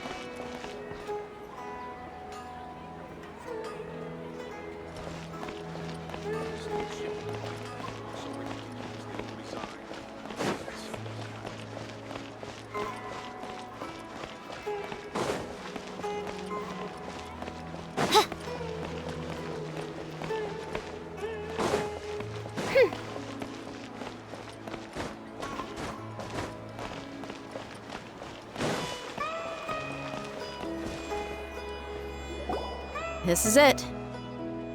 Huh? This is a wooden training dummy. What about it? See those marks on the dummy? Those are the result of several days' worth of practice. Let's say the sages didn't replace it every day. Shouldn't it be hacked to pieces by now? That's true, but what if they did? Then the sages would have had to reproduce every mark I left during previous training sessions. I'm a professional fighter. My martial school has always emphasized the importance of refined control. The force, angle, and entry point of each strike is calculated and deliberate. That's why I remember every mark on the dummy, as well as my state of mind as I made each strike. It's just as they say, each swordsman has their own unique style, and even the same swordsman can't make the same cut twice. It would be impossible to copy these marks. Is it really impossible? What if they used some fancy machine to carve every single mark? People often say that a camera's photo can never replace an artist's painting because the former has no spirit to it. The same thing applies here. At a mere glance, I can differentiate carved marks from the results of combat training.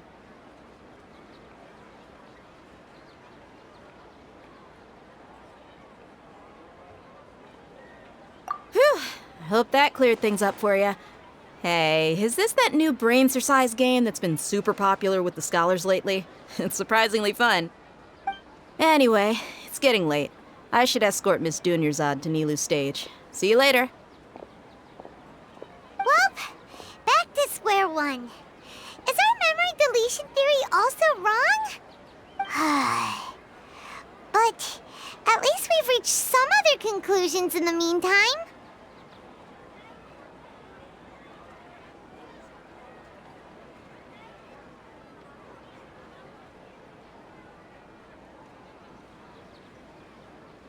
Yep, that's true.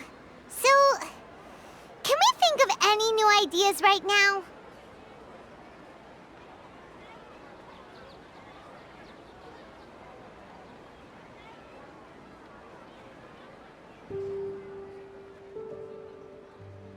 Strange? Paimon feels like everything's been strange lately.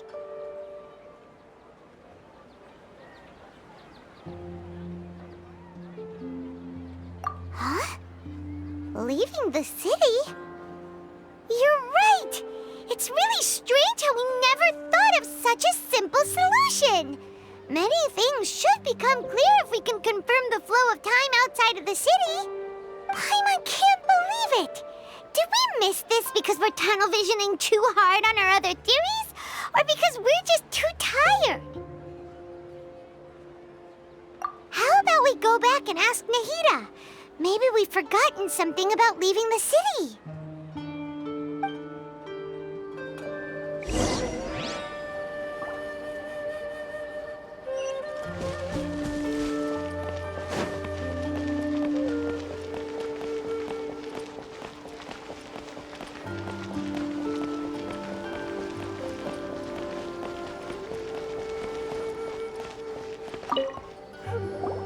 Nahida, we're back! You're back early today. Did you find something new? Sort of. We're mostly sure now that we're not in a time loop. And we also aren't in the real world. But at the same time, we have a new question.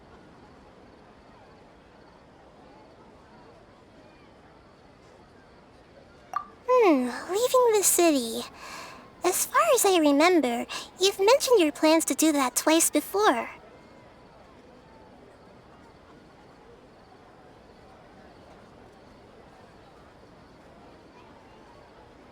We did? But we don't remember anything.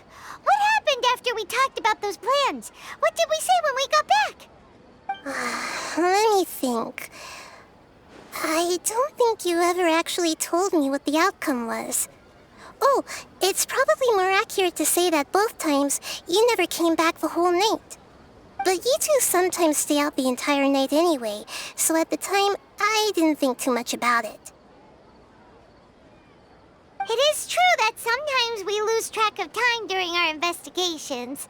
Before we know it, it'll already be the next day. But still, Neither of us remember anything about leaving town. Really? That's kinda strange. In theory, I should have already awakened all your memories.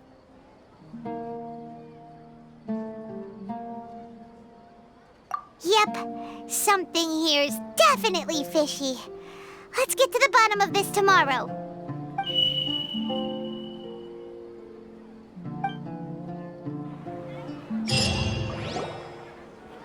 Our memories are back! About that. Well, where should Paimon begin?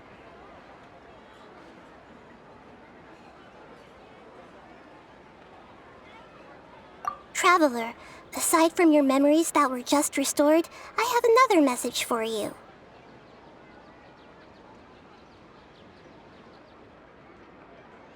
Listen to it and you'll understand. Can't go back. There are countless spaces here. Our Sub-Zero's festival in Sumeru City is just one of them.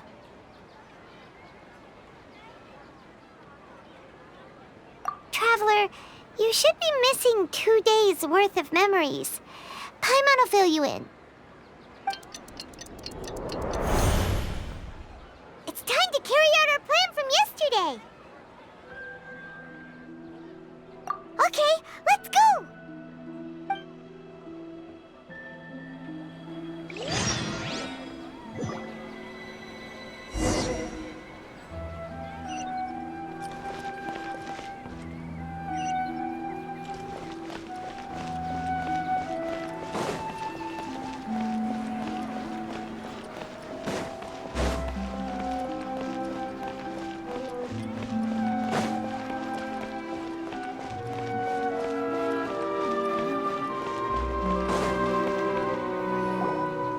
Why can't we leave the city?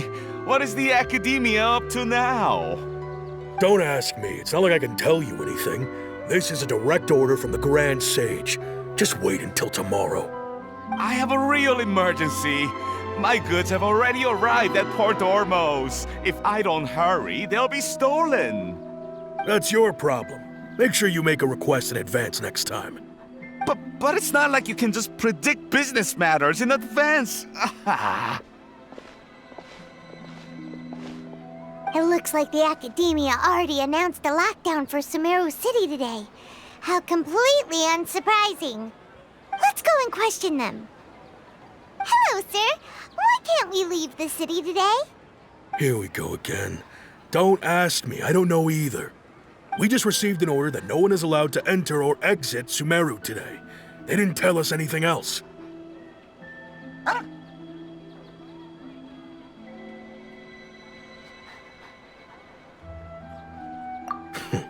Angering me won't get you anywhere.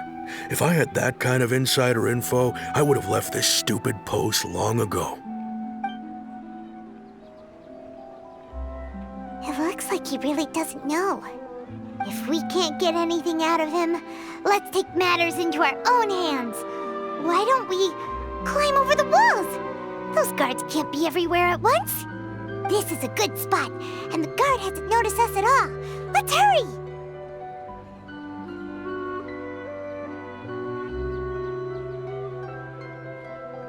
Huh? Why?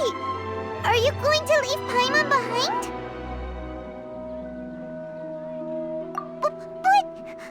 What if things get really weird out there and you get into some trouble? Then Paimon won't be able to help you. Oh, Paimon knows that Paimon can't do much, but we've always been together, haven't we?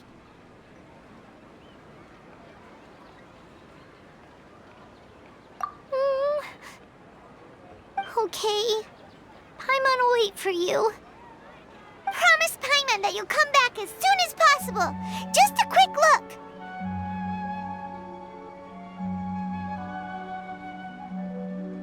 And please, be careful.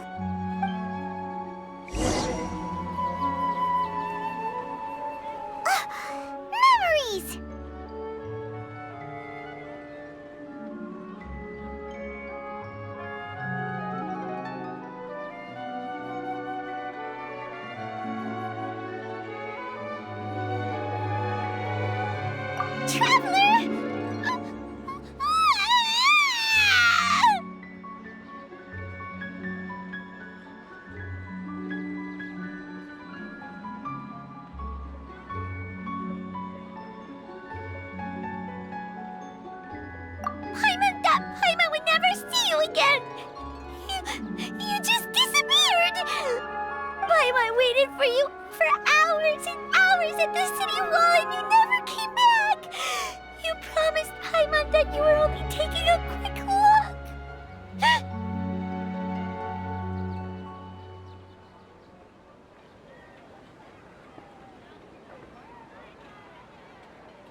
calm down.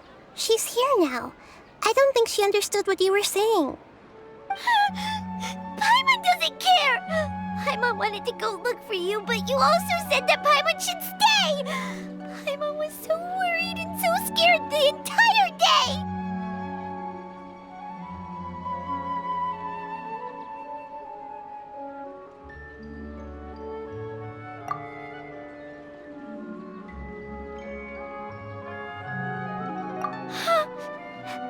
Okay. Paimon will forgive you. The most important thing is that you didn't actually disappear. Oh, Paimon was so scared that you had gone into another world. Okay, Paimon, can you tell us your perspective of what really happened yesterday?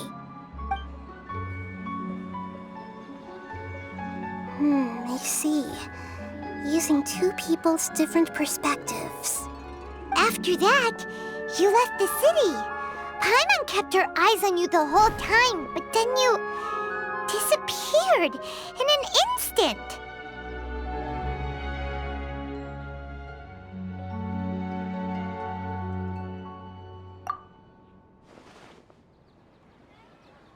No way! Paimon was watching you with the fullest attention. What's your perspective, Traveler? You sure you don't have any memory of this? I guess that explains everything. You also lost your memories the last 2 times you tried to leave the city. Those days' memories can't be awoken. So, if we leave the city, our memories will be completely erased? It really sounds like something big outside of the city is being hidden on purpose. But this way, we'll also never discover what's outside. Something like a message? But how can we send it back? Don't look at me like that. I'm not used to being stared at. Well... Okay. You want something that can pass on messages, right? Give me some time and take care of Dunyarzad for me. Yep, now we're talking.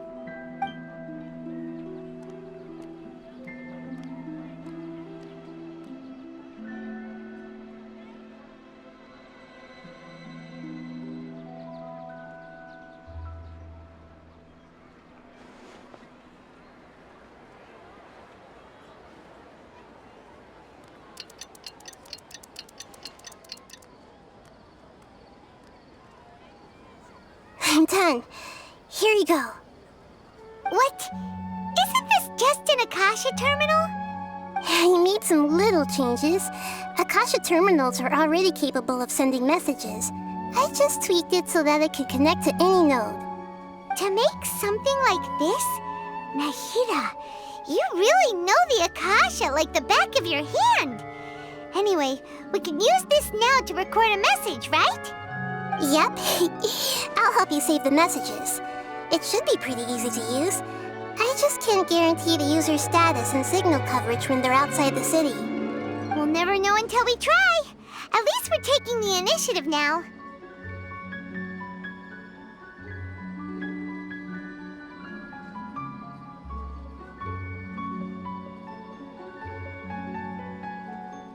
Let's go then! Let's expose those sages!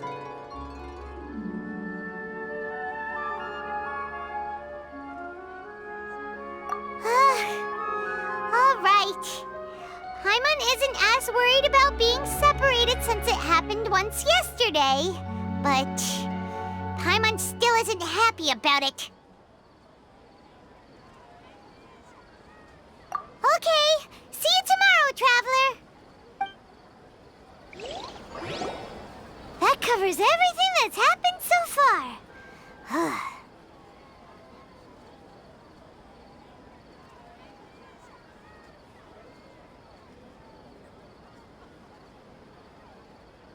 Yes, although the signal was choppy and had some interference, we still managed to receive 2 messages from you when you were outside. Okay, now that you understand what's going on, let's hear the messages together.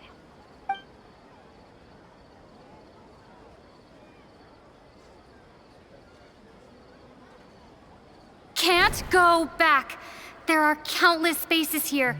Our Sub-Zero's festival in Sumeru City is just one of them. I've entered another space. Before me are flowing sandstone and howling fish. Impossible and surreal sights. All these spaces are empty, except for the occasional ones that contain mute puppets rather than people. I can't sense any human presence.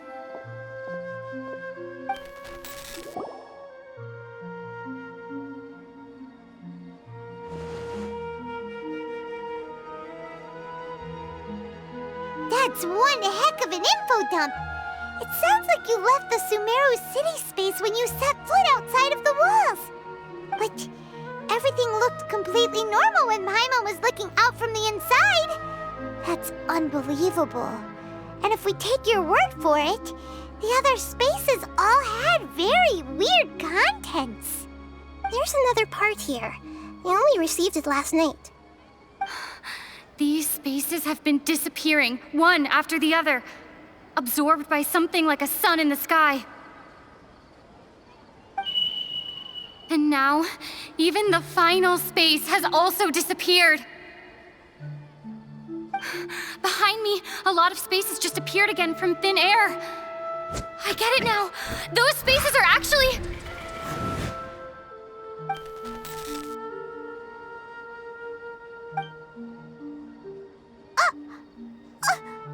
Why did the message end right there? What did the traveler want to say? What are those spaces? Probably because yesterday just happened to end at that moment. Oh, right. Paimon did hear a beep from the Akasha. Did it come from here or from the message? The message. It should have come from the Traveler's Akasha terminal. After the beep, Traveler said even the final spaces also disappeared. Traveler, what do you think that final space could have been?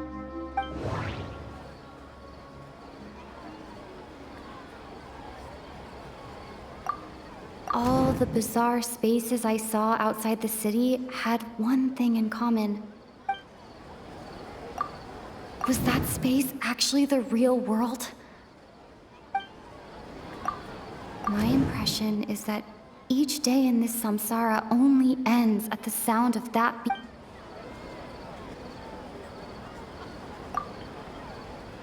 Oh, so that's what it is!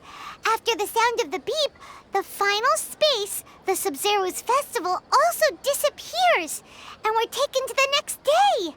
Later on, Traveler also mentioned a bunch of new spaces materializing behind them. Do lots of new spaces appear every day? Paimon's head is spinning. Just what are these spaces anyhow? Well, consider this. For all the horrors of the Archon War, at its heart, it was just a game where a bunch of gods fought over 7 seats. So no matter how strange or spooky things may look on the surface, maybe all they point to in the end is a small and simple secret. Wow, the Archon War, huh? That's an analogy and a half.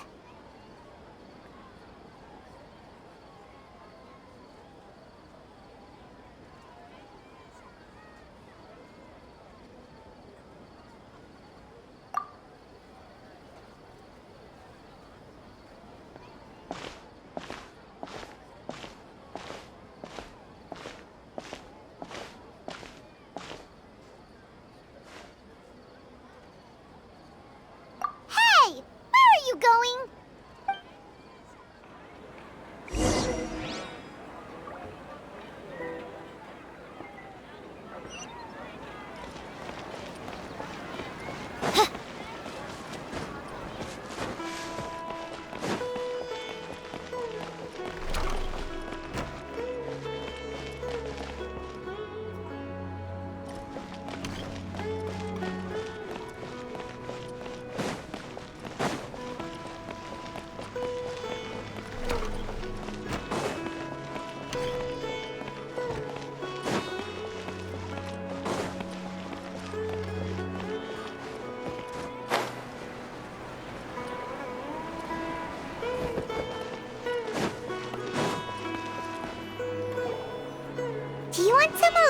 time to think?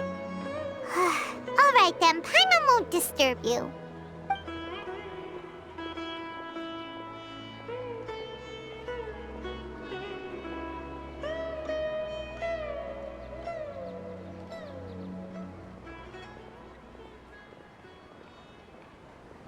The dance of Sub-Zeros is about to begin.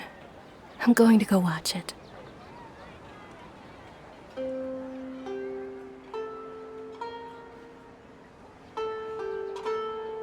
Okay. Why don't you go ahead, Dunyarzad? We still have some other stuff to do first. Okay then. See you later.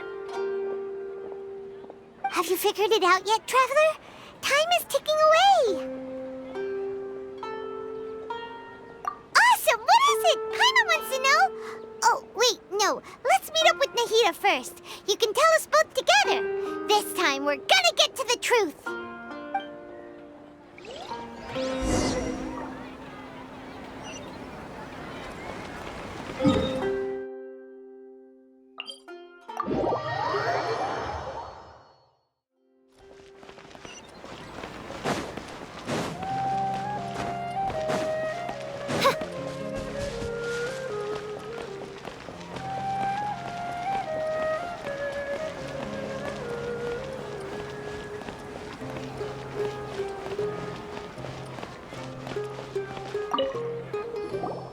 You're back.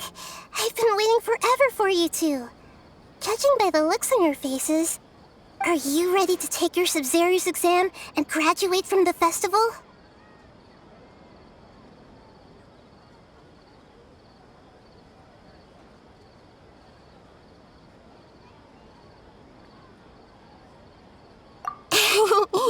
Okay.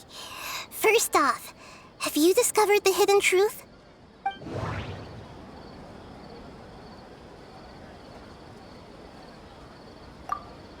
We've already experienced the Sub-Zero's festival many times. And... Okay. Nahida said, the Akasha relies on the power of a gnosis to operate, as it is the manifestation of the God of Wisdom's power. It compiles the wisdom of the entire populace, and it grants knowledge to the people.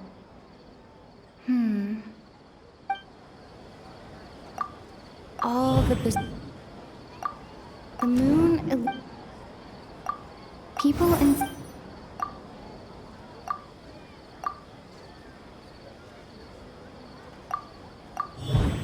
We are all in a dream. It is... Those spaces... People in Sumeru think they don't dream, but the truth is the Akasha steals their dreams without them knowing it. And those spaces with no human presence are stolen dreams without their host. That would explain why they sounded so weird when she was trying to describe them. Huh. So people in Sumeru do dream after all. In fact, we're all in one big dream together right now. Correct answer. Now, how did you conclude that the Akasha is capable of this?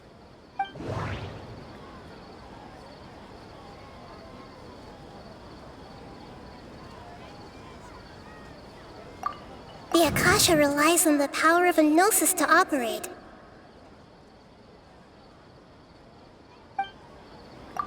It is the and it grants knowledge to the people. It compiles...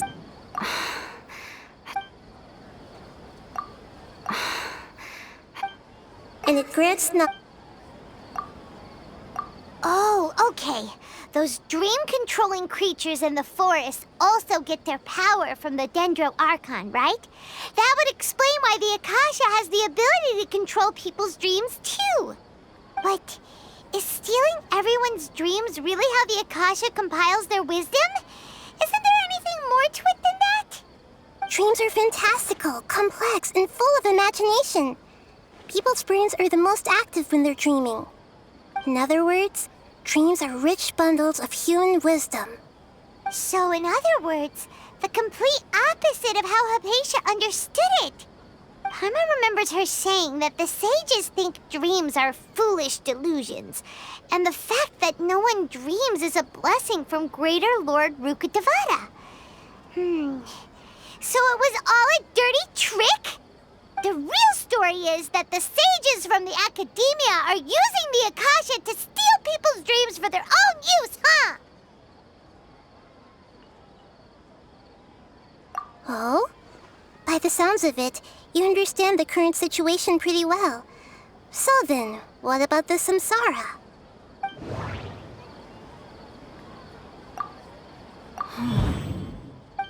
Those dreamscapes kept...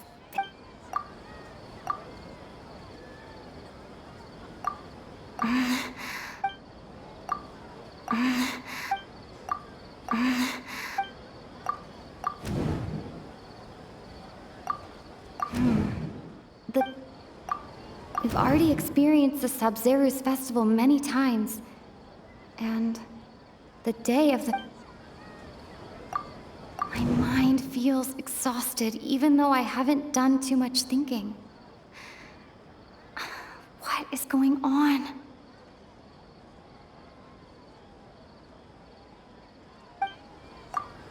Grand Sage said, go celebrate the birth of that god to your heart.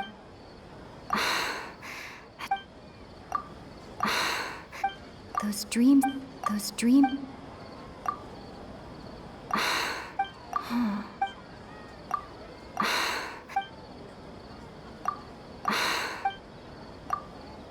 Correct. The Akasha is keeping each person's brain in a constant dream state, but also separating their consciousness from their own dream.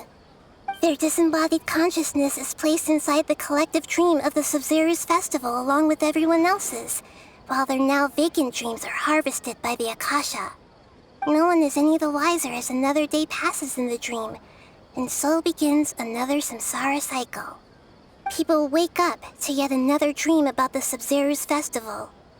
The dreams that belong to them are once again harvested by the Akasha, and so it continues. So, this is like a dream factory, and the Akasha is a dream harvesting machine. Did Paimon get that analogy right? Very good, Paimon. Using analogies well is an excellent habit to get into. Okay, so that beep we keep hearing is actually from our real-life Akasha terminals. Taking off our terminals in this dream doesn't do anything. All right, last question. Who am I?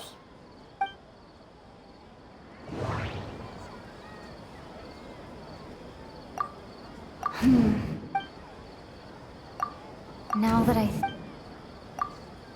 they say that... So you noticed.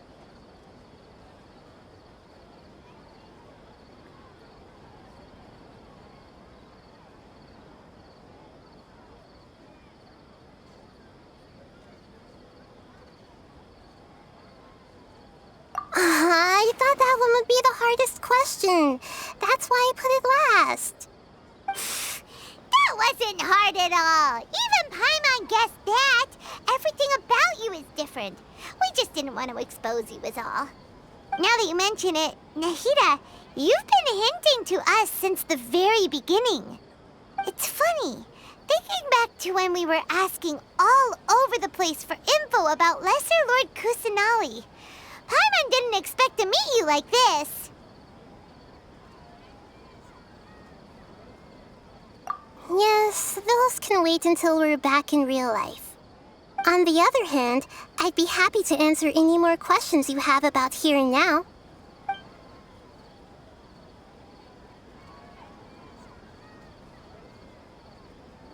You asked me this question before. My answer was, it would literally blow your minds. Now that you know this is all a dream, this answer should hopefully make more sense. Have you heard the saying, don't wake a sleepwalker? Likewise, if someone suddenly had told you all this instead of you learning it on your own, your notion of reality and dream would be thrown into irreversible confusion. I couldn't expose you to that kind of risk. That's why I could only give you very subtle hints and some suggestions. Long story short, I'm really sorry I had to keep you guessing.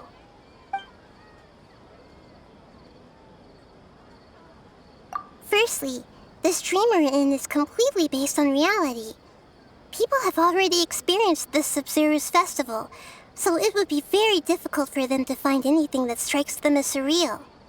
Secondly, you're probably wondering why people don't have any memories from earlier samsara, right? That's because people don't remember their dreams most of the time anyway. And in any case, their actual dreams are being taken away from them by the Akasha. So whenever they wake up in this dream of the Sub-Zero's festival, they don't remember anything from their previous identical dream. That reminds Paimon. Traveler had a dream when we were in the Avidia Forest, but couldn't see what it was about after waking up. Is that an example of what you mean? Yes. Only after receiving the blessing of Dendro can a person gain the Dendro element's dream-enhancing power. That explains the feelings of déjà vu. Meanwhile, everyone else has no idea that they are in the Sub-Zero's Festival Samsara, while their dreams are stolen from them over and over again.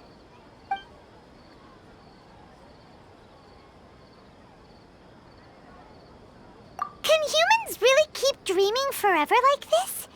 Will it ever end? And if so, when? We might say your mental fatigue has already answered this question. Eventually, there's only so much that people can tolerate. Especially those whose health is compromised to begin with, like Dunyarzad. This relentless exploitation takes an even harder toll on them. People's lives are at stake here, and nobody knows a thing! We've got to put a stop to this!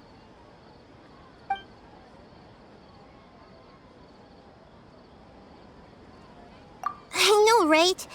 Why did they have to base this dream on my birthday? Could it really just be a coincidence? Even you don't know the reason? Wow, now that's strange. The Academia sages are determined to harvest lots of dreams in a short time, no matter the cost. They have to be up to no good. Unfortunately, I don't know anything about it. Traveler, do you have any information?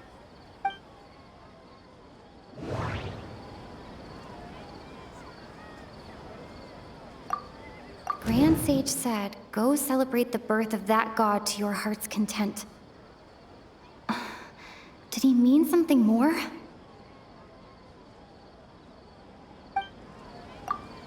Okay, those spaces were... That doesn't...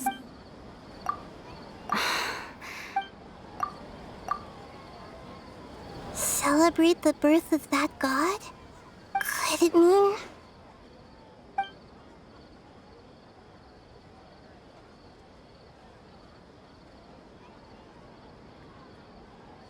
deceiving the people of Sumeru with no regard for their safety.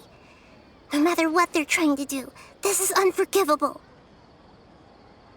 After we end the Sub-Zero's Festival Samsara, we have to look into them. How can the sages of the Academia do this behind their Archon's back? This is ridiculous! In the end, I'm just the moon. The real sun is long gone. A sun and a moon? Nahida's talking in riddles again. Oh, we're out of time today. I'll tell you how to break free of the samsara tomorrow. See you then.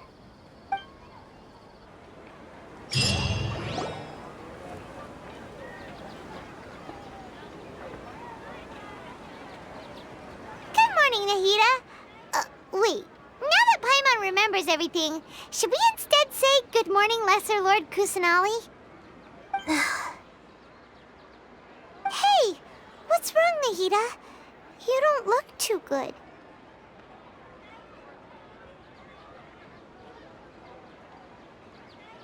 I'm afraid that what you're thinking right now is correct. Did Dunyarzad already disappear? No way! Are we too late? The real Dunyarzad's consciousness has indeed disappeared. It can no longer endure the constant dream harvesting.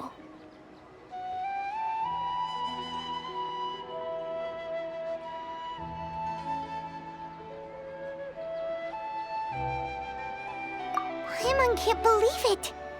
Wait, so what about that other Dunyarzad? Just what is she?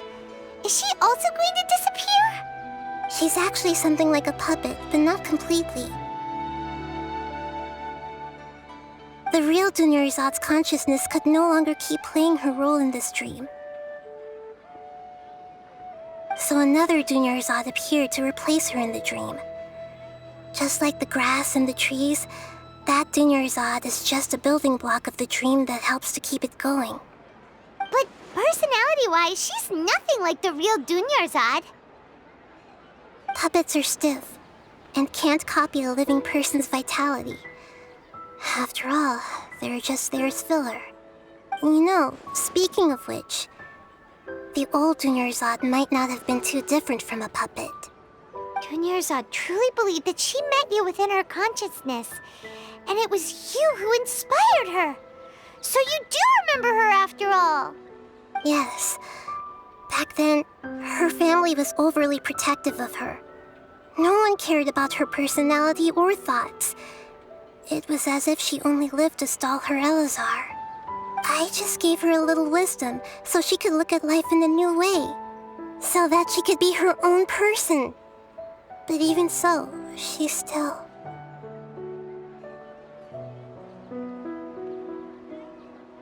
Far from it. I'm still a long way off from being a real Archon. I couldn't even save her. If I were a competent Archon, I wouldn't have let my most faithful follower die at the Sub-Zero's festival with so many regrets. Please don't beat yourself up over it, Nahida. It's the Sage's fault, and theirs alone.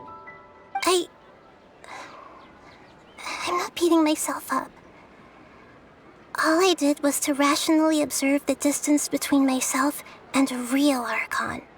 Don't be like that, Nahida. Even real Archons are still allowed to be sad.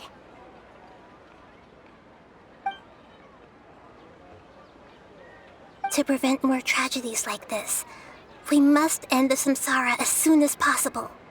Great, but how do we do that? Although the Sub-Zero's festival dream is under the Akasha's control, only humans can dream. Even the Akasha is unable to create them.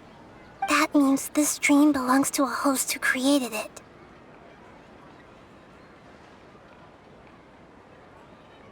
Huh?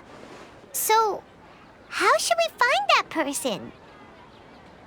Well, if this is someone's dream, then everything here must come from deep within their consciousness.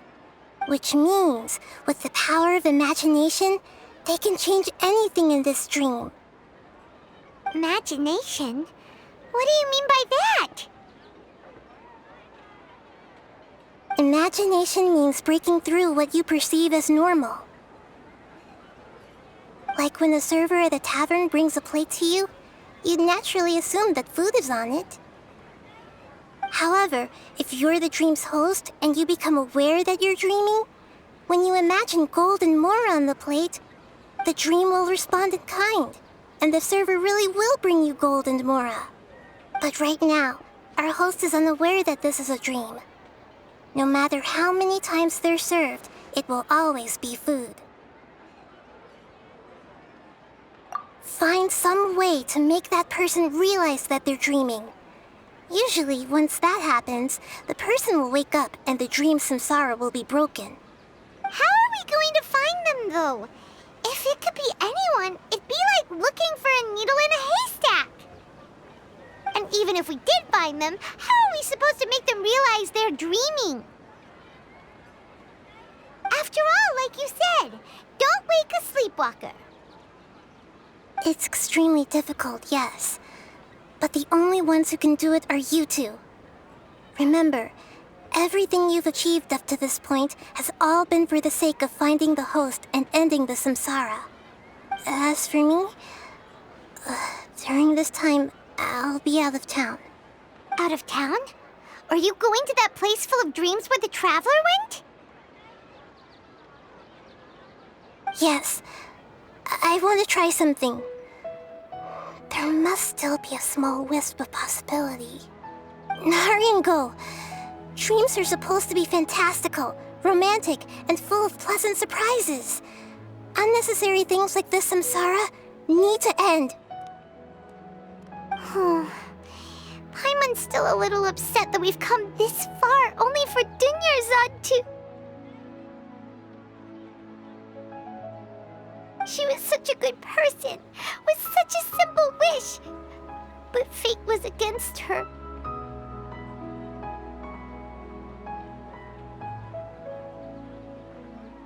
Yeah, saving Dunyarzad is what kept us going this whole time. But we mustn't lose hope, Traveler. Dunyarzad would definitely want to see us save everyone else. So let's break the samsara for her sake. Paimon's wondering, do you think the sages would get one of their own to be the host of this stream? Feels like it would be easier to control it that way, no?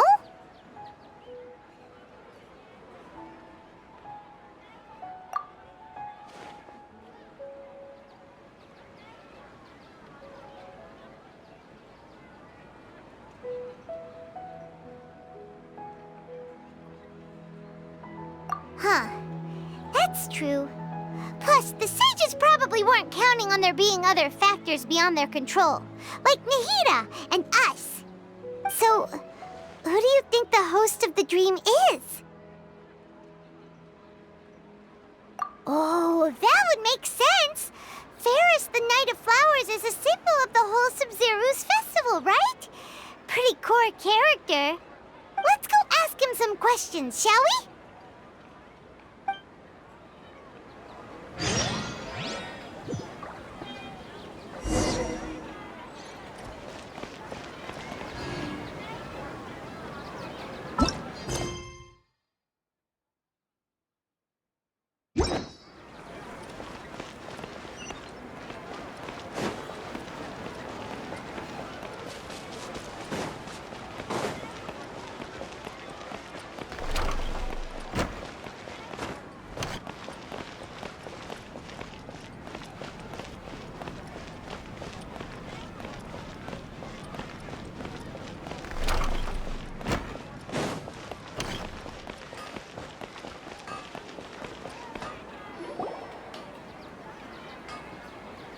You're back.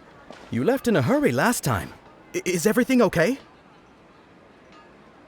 Everything's fine. Just, it's a little hard to explain. Would you mind taking part in a little experiment with us? An experiment? That came out of nowhere. I'm listening, though. What do you need me to do? Could you make a wish?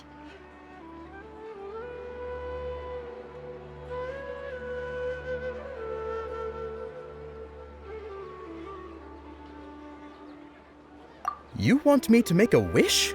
Is that a new Sub-Zero's festival tradition or something? Less questions, more wishing! Okay. My wish. Okay.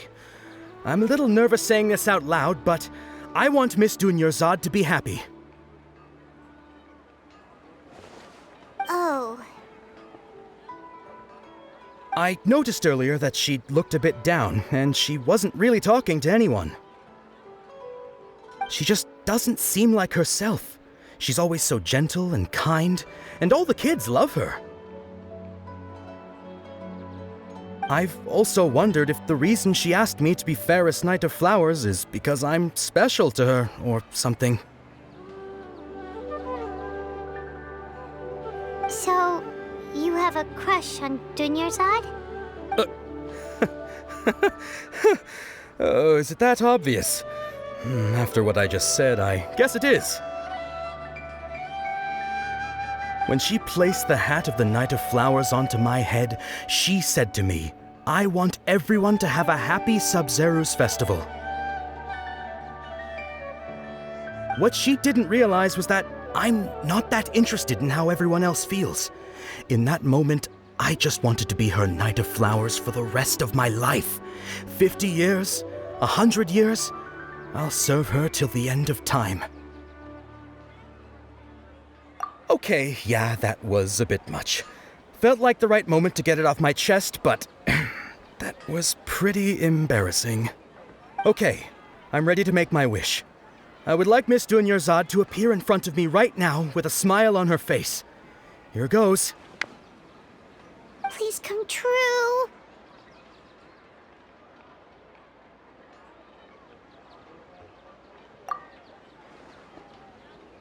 I'm gonna open my eyes.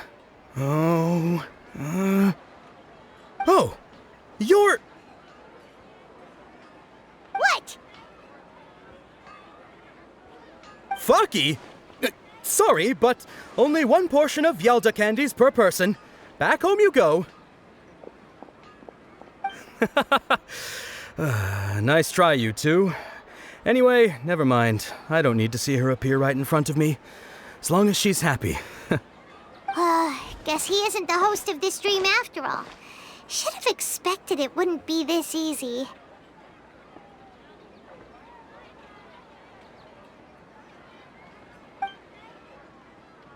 It seems like everyone who knows Dunyarzad loves her, but none of them has any idea that she...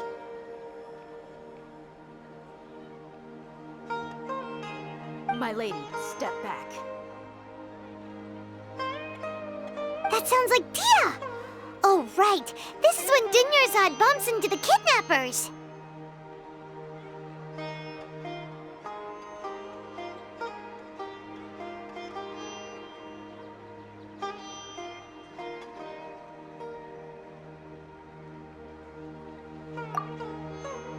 Huh? But Dia can handle them! Hey, Traveler!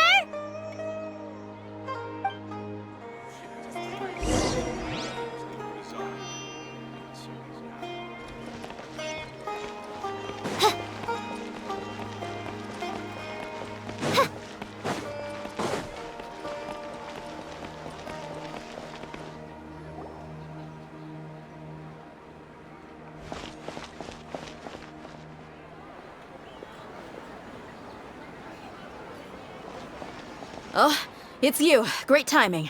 Please take...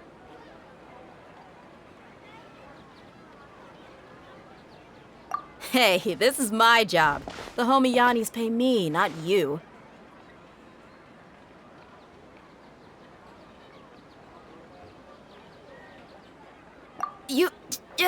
Fine, all right. Knock yourself out.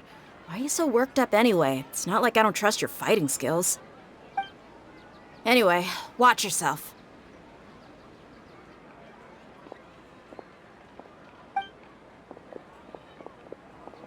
So you got yourself some backup. Suit yourself. You're going down. Feeling lucky today? By royal decree, boom! You want this?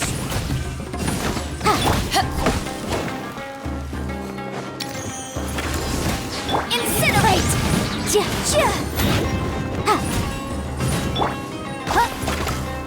I'll be back.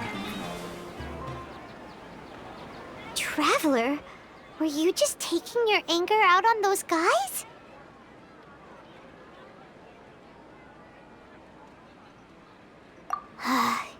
You and Nahida both. Dunyarzad wouldn't want to see you two like this. Oh, and speaking of her, Paimon just remembered something. Remember how during the first Sub-Zero's festival, before the Samsara started, we came here with Dunyarzad because she wanted to pick something up? She said it was because she had forgotten something. Okay, so Paimon's memory is working so far. Anyway, Paimon also remembers that she is staying somewhere around here. She pointed it out to us the night before the Sub-Zero's festival.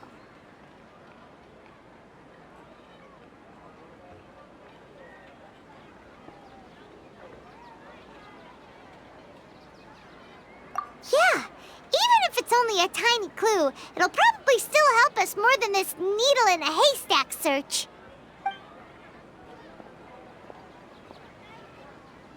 This is the place. It's rude to enter other people's spaces without permission, but desperate times call for desperate measures! Hey! The windows are unlocked! Okay, Paimon's gonna take a peek inside.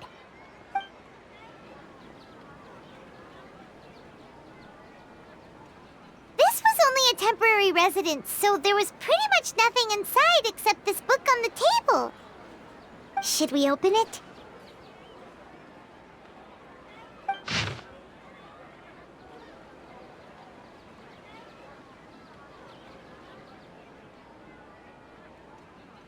Wow. Dunyarzad wrote all of this. Sounds like she was always thinking of us even while we were away.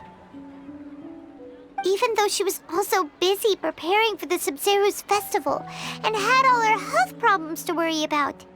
She must have wanted to give this to us as a gift on the day of the Sub-Zero's festival, right? If we hadn't found this book, we never would have known. But now that we know, we can't even thank her.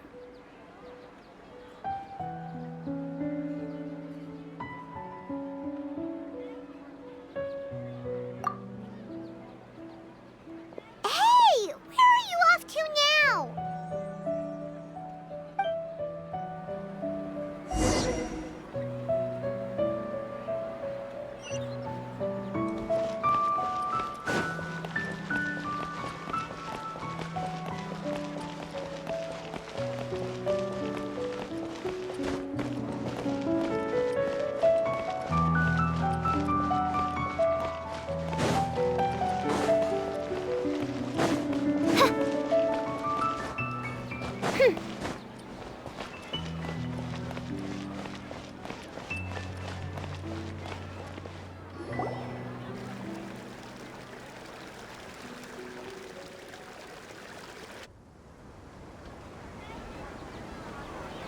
It's Dunyarzad's puppet.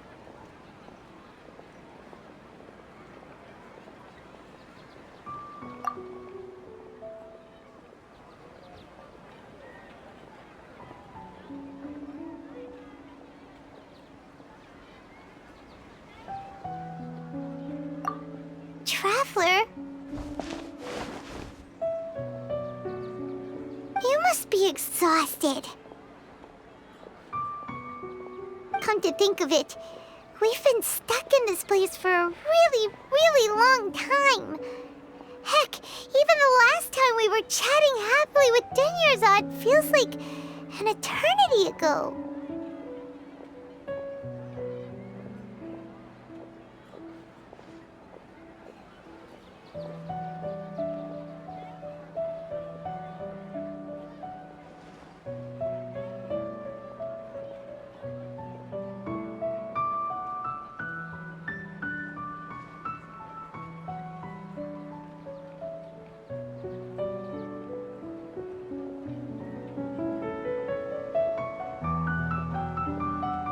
Paimon still remembers when we were sitting here, and the way her eyes sparkled when she talked about Nilou's Dance of Sub-Zeros.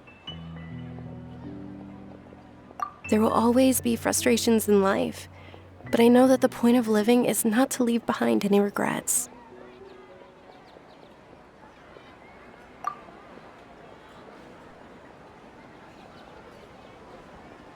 That was what the real Dunyarzad said, wasn't it? Does that mean... Yes, Traveler. What is it? Oh, so she's still just a puppet. But just now, how come...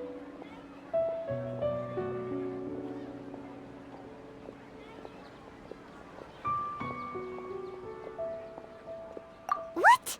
Where are we going this time?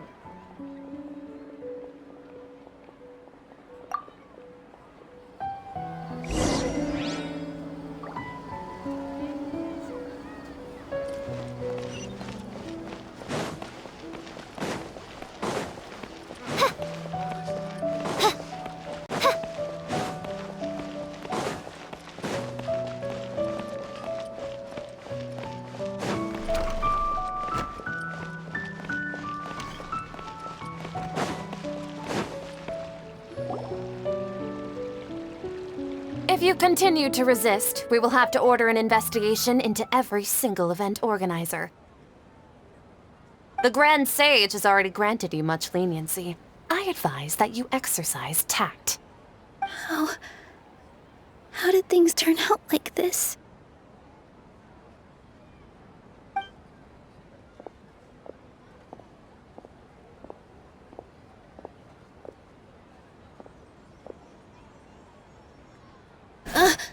Traveler?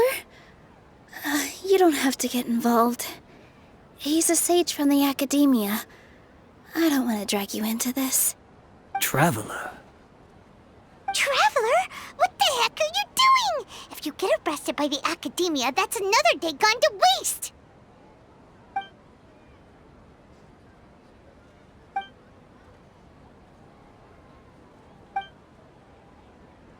Wait, they're not reacting.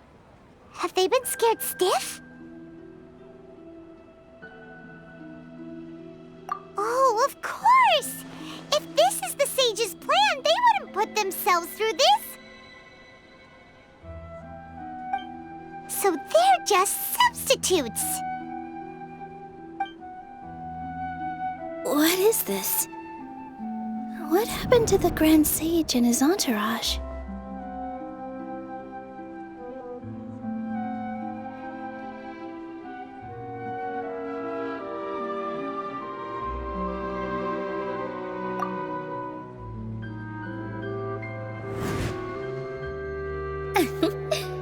Like I said, they symbolize the goddess of flowers. It's just a shame that all the real Padisaras went extinct after her death. Yes. The Greater Lord brought forth new Padisaras in memory of the goddess of flowers. But she ultimately could never truly replicate that beautiful shade of purple.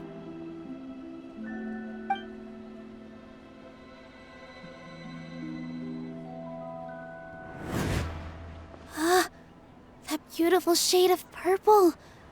Aren't these flowers real Padisaras? Just like the ones from the legend? I didn't even notice. Dunyarzad, did you find these? But didn't you just say all the real flowers went extinct after the goddess of flowers passed away? So, Al? Yeah. What's going on here?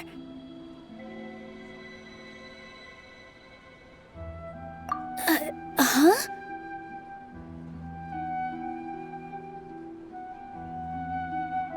You guys are acting weird.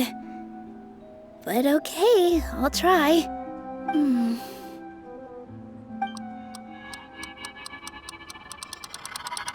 Hey!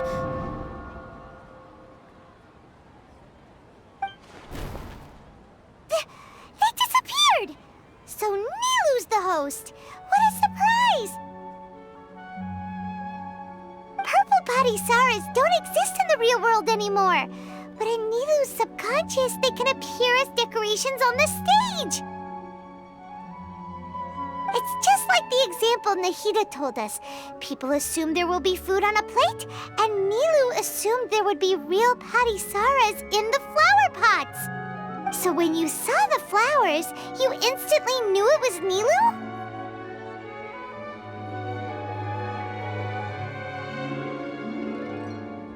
But if we want to end the samsara, we need the host to become aware that they're dreaming. How should we make Nilu realize that? Am I dreaming? Huh?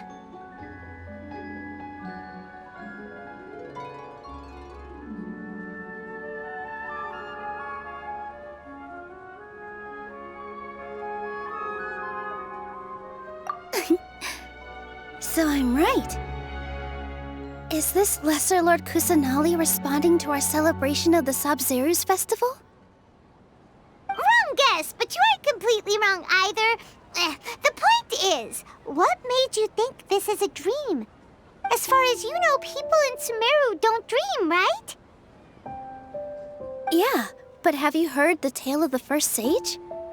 To prevent a calamity, he went on a journey to find the Dendro Archon. Ooh, sounds familiar. Dunyarzad told us a story like that when we first arrived in Sumeru City.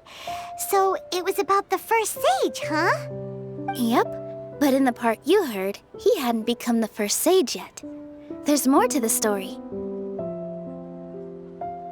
His piety and wisdom were acknowledged by the Dendro Archon, and she finally gave her blessing to him. All kinds of spectacular scenes appeared in front of the first sage, as if all the knowledge in the world was being painted onto a canvas right before him. He was captivated. After who knows how long, he mastered all the knowledge he could comprehend. Afterward, he said to the Dendro Archon, "I miss my parents, my wife, and my children. I've been away from home for far too long. They must be worried." The Dendro Archon smiled. The next second, the sage found himself lying in his bed, as if he had just woken up from a dream. His wife, lying next to him, said, "You're off to search for the Dendro Archon today, aren't you? Have a safe journey, my love." In the end, the first sage took care of many disasters in Sumeru City and founded the Academia. What a happy ending. So, the first sage was dreaming ever since the beginning of the story? He never went on his journey? Yes, but his faith and determination were conveyed to the Dendro Archon, so she blessed him in the form of a dream. Paimon understands where you're coming from now. That's a really interesting connection. But we really gotta wake up soon, like the sage in the story. I see. Well, it just so happens that today's Sub-Zero's festival is almost over too.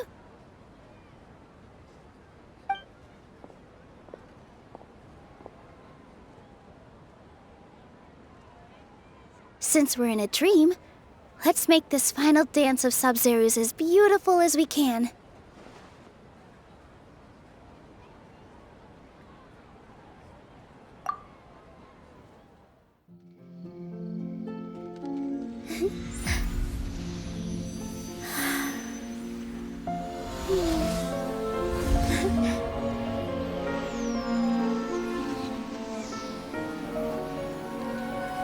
The wait is over, everyone.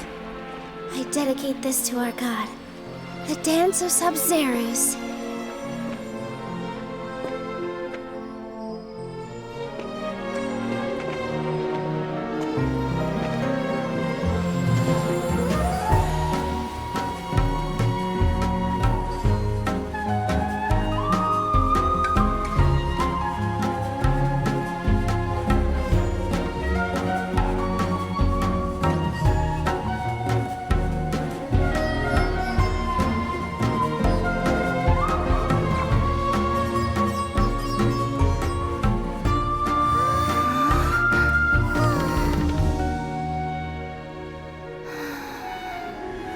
I'd be lying if I said I had no regrets. I would have loved to see Nilou's dance.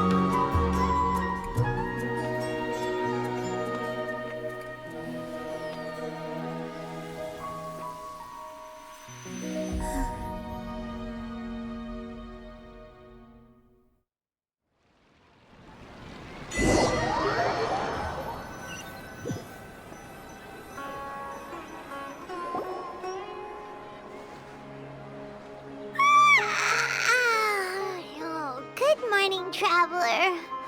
Oh, Paimon feels like she's been asleep for the longest time.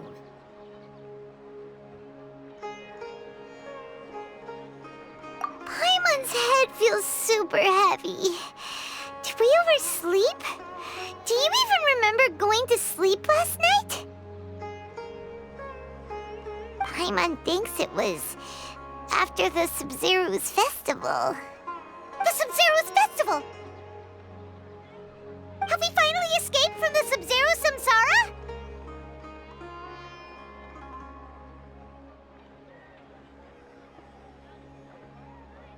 Quick! Take off your Akasha terminal!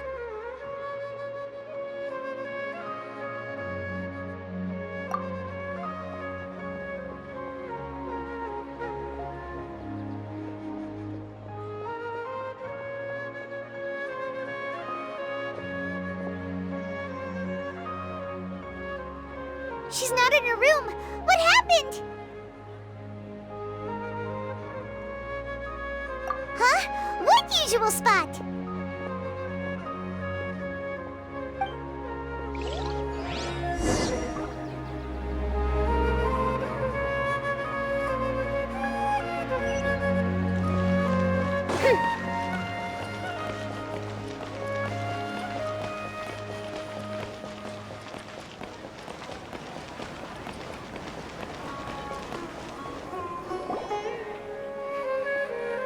Well done, Traveler and Paimon. And thank you, Dunyarzad, for organizing the Sub-Zero's festival for me. I'm sorry, who are... Dunyarzad! You're okay! Oh, don't scare us like that!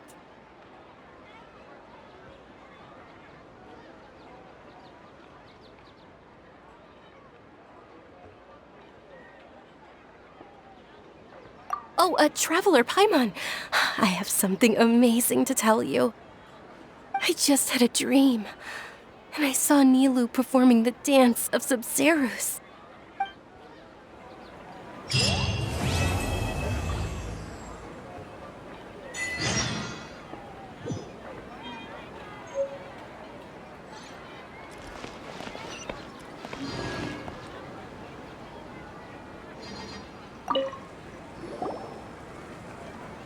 You're actually Nahida, aren't you? Paimon felt like Catherine was acting weird when we met at the Sub-Zero's festival. And Dunyarzad, did you save her? It's a really long story. We shouldn't disturb her. Her consciousness is still weakened. Let's chat somewhere else. How about by the Traveler's favorite bench?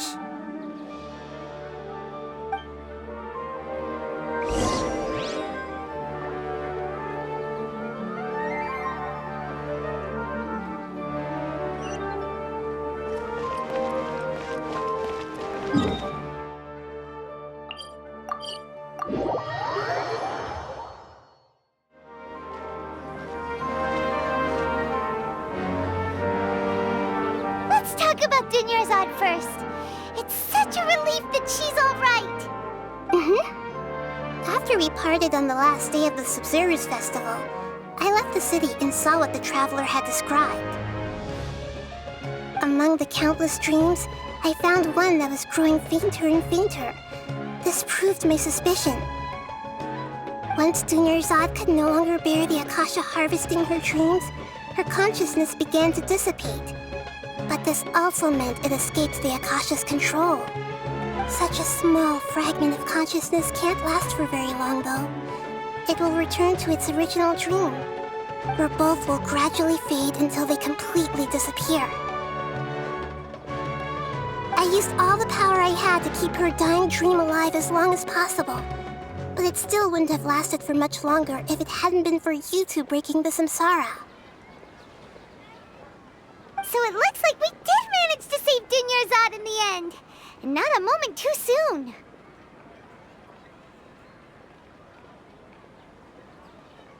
Huh? Why are you two smiling so happily? I thought you'd be so moved that you'd start crying. I need to spend more time observing human emotions. Both are fine. Everyone reacts differently. All right. You two must have a lot of other questions for me, right? After all, you saved my faithful believer. As your reward, I will answer any and all questions. At the Avidia forest, there was this incense that made the traveler fall unconscious and dream of a huge tree and a red sky. You also heard someone's voice, right? It said world and forget me. Yeah, so you do know! We've been wanting to ask you what that was about, and if the red sky was related to Conria. It seems like the traveler established a connection to Irminsul. That was a message left by Greater Lord Rukkhadevata's residual consciousness in Irminsul. Perhaps her last memory before she died. As you two probably know, Greater Lord Rukkhadevata disappeared after the disaster in Conria. The timings of these events do line up, so your suspicions are reasonable. A message from Greater Lord Rukkhadevata? We thought it was from King Deshret. King Deshret? That god who died even longer ago? Some present-day desert dwellers still worship him. You probably just heard some of their conspiracies. Okay, so what does the message mean?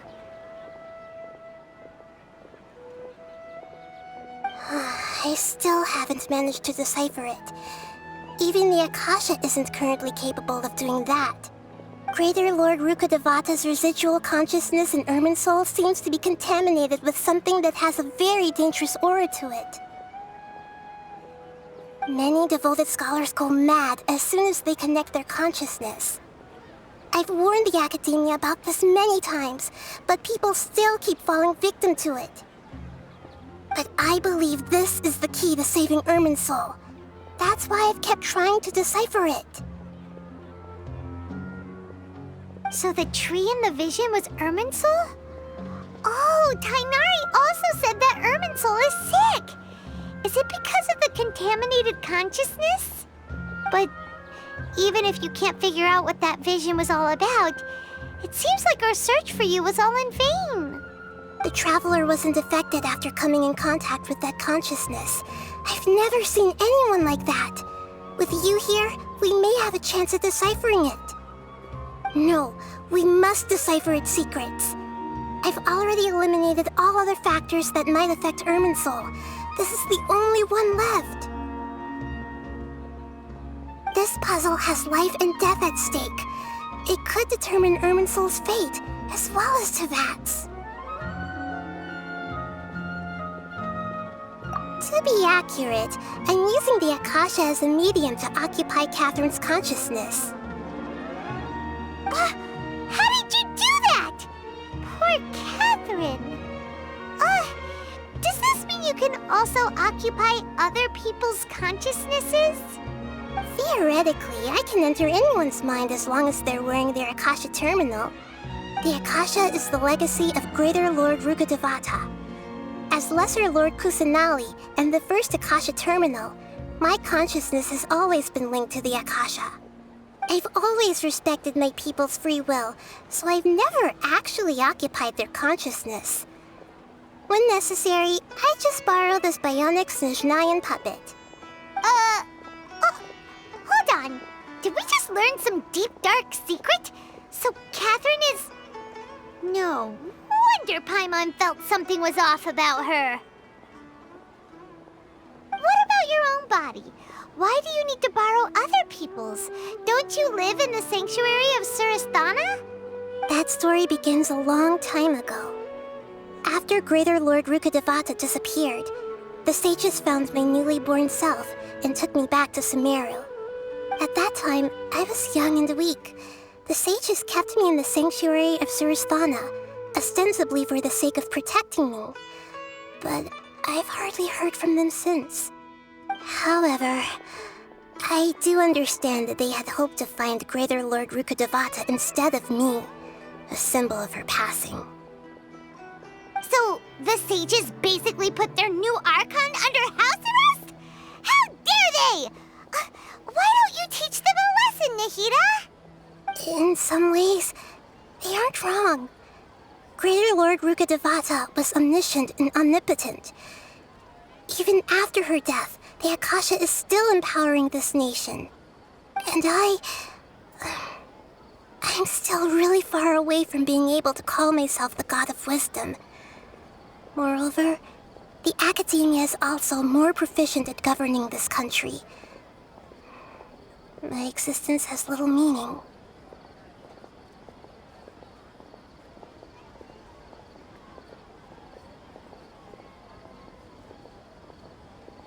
Yeah, you got a lot of believers.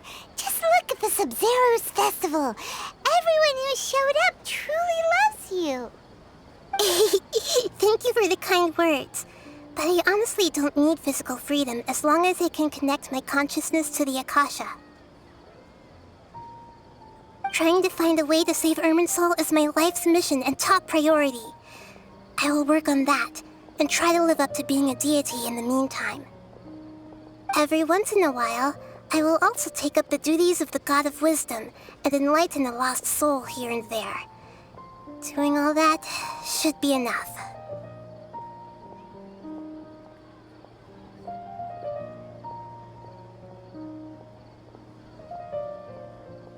You mean how the Akasha stops you from having dreams? Yeah, it's been such a long time. No one's noticed something's up? It's not that no one noticed. It's more like no one cared. Ultimately, it's all rooted in the sage's misdirection. Misdirection? The sages convinced everyone to believe that being unable to dream is a sign of rationality and wisdom. Not dreaming is a badge of honor in Sumeru. Even if the truth is that their dreams are being reaped by the Akasha. With their propaganda in place, the sages can maximize their use of the Akasha to facilitate their research. Besides, Greater Lord Rukkhadevata must have created the Akasha in the hopes that it could be used to its full potential. That's why I've never come out strongly against this. Anyway, the perspective advocated by the sages drowned out any voices of doubt. By now, even those who never use Akasha terminals find it too shameful and embarrassing to talk about their dreams. Got it. I hope my answers were satisfactory, seekers of knowledge. To be honest, maintaining Dunyarzad's fading dream took a lot of mental energy. I think I may need to rest for a while. Oh, and you don't need to worry too much about the sage's activities for now. The Akasha won't be able to conduct another project on the scale of the Sub-Zero's Samsara in the immediate future. Go and get some sleep. Leave everything to us. What a relief. This is truly the most exhausting birthday I've ever had. Traveler? Paimon? Why am I here? Do either of you know? Maybe you were sleepwalking. You know you can't wake up a sleepwalker. We happened to walk by, so we thought we'd wait for you to wake up. I see. Huh. I should visit my maintenance personnel sometime. Oh, I'm fine. I better go. Thank you.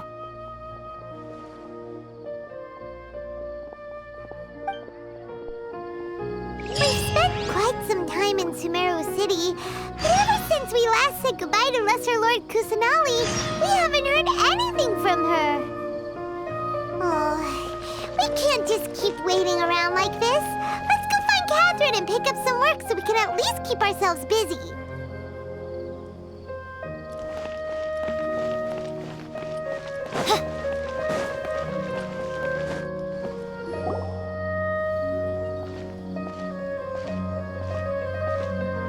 Ad Astra Avisask. We meet again, you two. Hi, Catherine. Do you have any commissions for us today? Commissions, huh? Let me think. Oh, how about this? Please attend the Academia's Academic Symposium this afternoon and recite a love poem on stage. Wait, say what now? And if possible, Please also use your camera to capture the reaction of the audience upon finishing the poem. Huh? What kind of commission is that? I see. It appears that you're not interested in this commission. In that case, please go to Port Ormos and convince the Eremites there to spend some time volunteering at the local orphanage. Hey, that's not any better.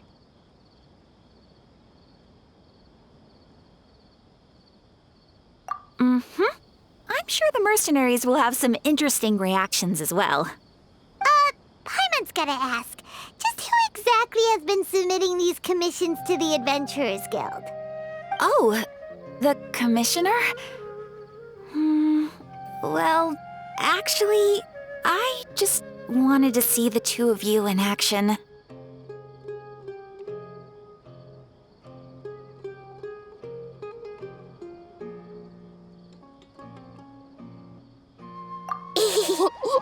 Was it so obvious? I was hoping you would actually take one of those commissions. That kind of chance to observe humans doesn't come by often. Ah, so it's Nahida. Paimon just knew Catherine wouldn't crack those kinds of jokes. When did you get into her head? From when she said, Ad Astra Abyssosk? So it's been you this whole time? Are you done resting up, Nahida? Yes. I've been sleeping ever since we parted ways, and I even had a really, really long dream. It was another dream about the Sub-Zero's festival, except it was a happy one. In my dream, I was sitting in the middle of a flower terrace, and everyone in Sumeru City was holding hands as they danced in circles around me. They danced round and round, and everyone looked really happy. I also got to sit on a gigantic flower carriage. Ferris, the Knight of Flowers, raised me really, really high above the ground, and I was throwing an endless amount of Yalda candies at the children. You know, Nahida, maybe your dream is how the Sub-Zero's festival really should be. It's meant to be a joyous time where everyone gets together to celebrate your birthday.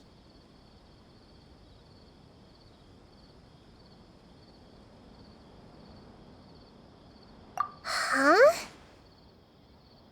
Wasn't I describing a really happy dream? Why are you both looking at me like that? Wait, could this be an example of the emotion known as pity? No, we aren't pitying you. That would only make everything worse. We just don't want you to feel too sad. By the way, have you had a chance to visit Dunyarzad? How's she doing? The Homiyanis haven't allowed any visitors after the festival, so we haven't been able to check on her. Yes, I paid her a visit right after I woke up. She was resting at the time. Her condition is stabilized. However, since Elazar is a manifestation of the withering on the human body, we can only cure it by finding a way to take care of Irminsul's own withering. But for the moment, our top focus should still be figuring out what the sages are up to and what they're planning. Right. Who knows what'll happen if they manage to pull off another scheme like the Samsara of the Sub-Zero's festival? So our first priority should be investigating and putting a stop to the sages' activities. As for how we should pull that off, let's discuss it somewhere else. There are too many adventurers around here. Oh, good point. Sorry, adventurers. We're gonna be borrowing Catherine for a little while.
well-being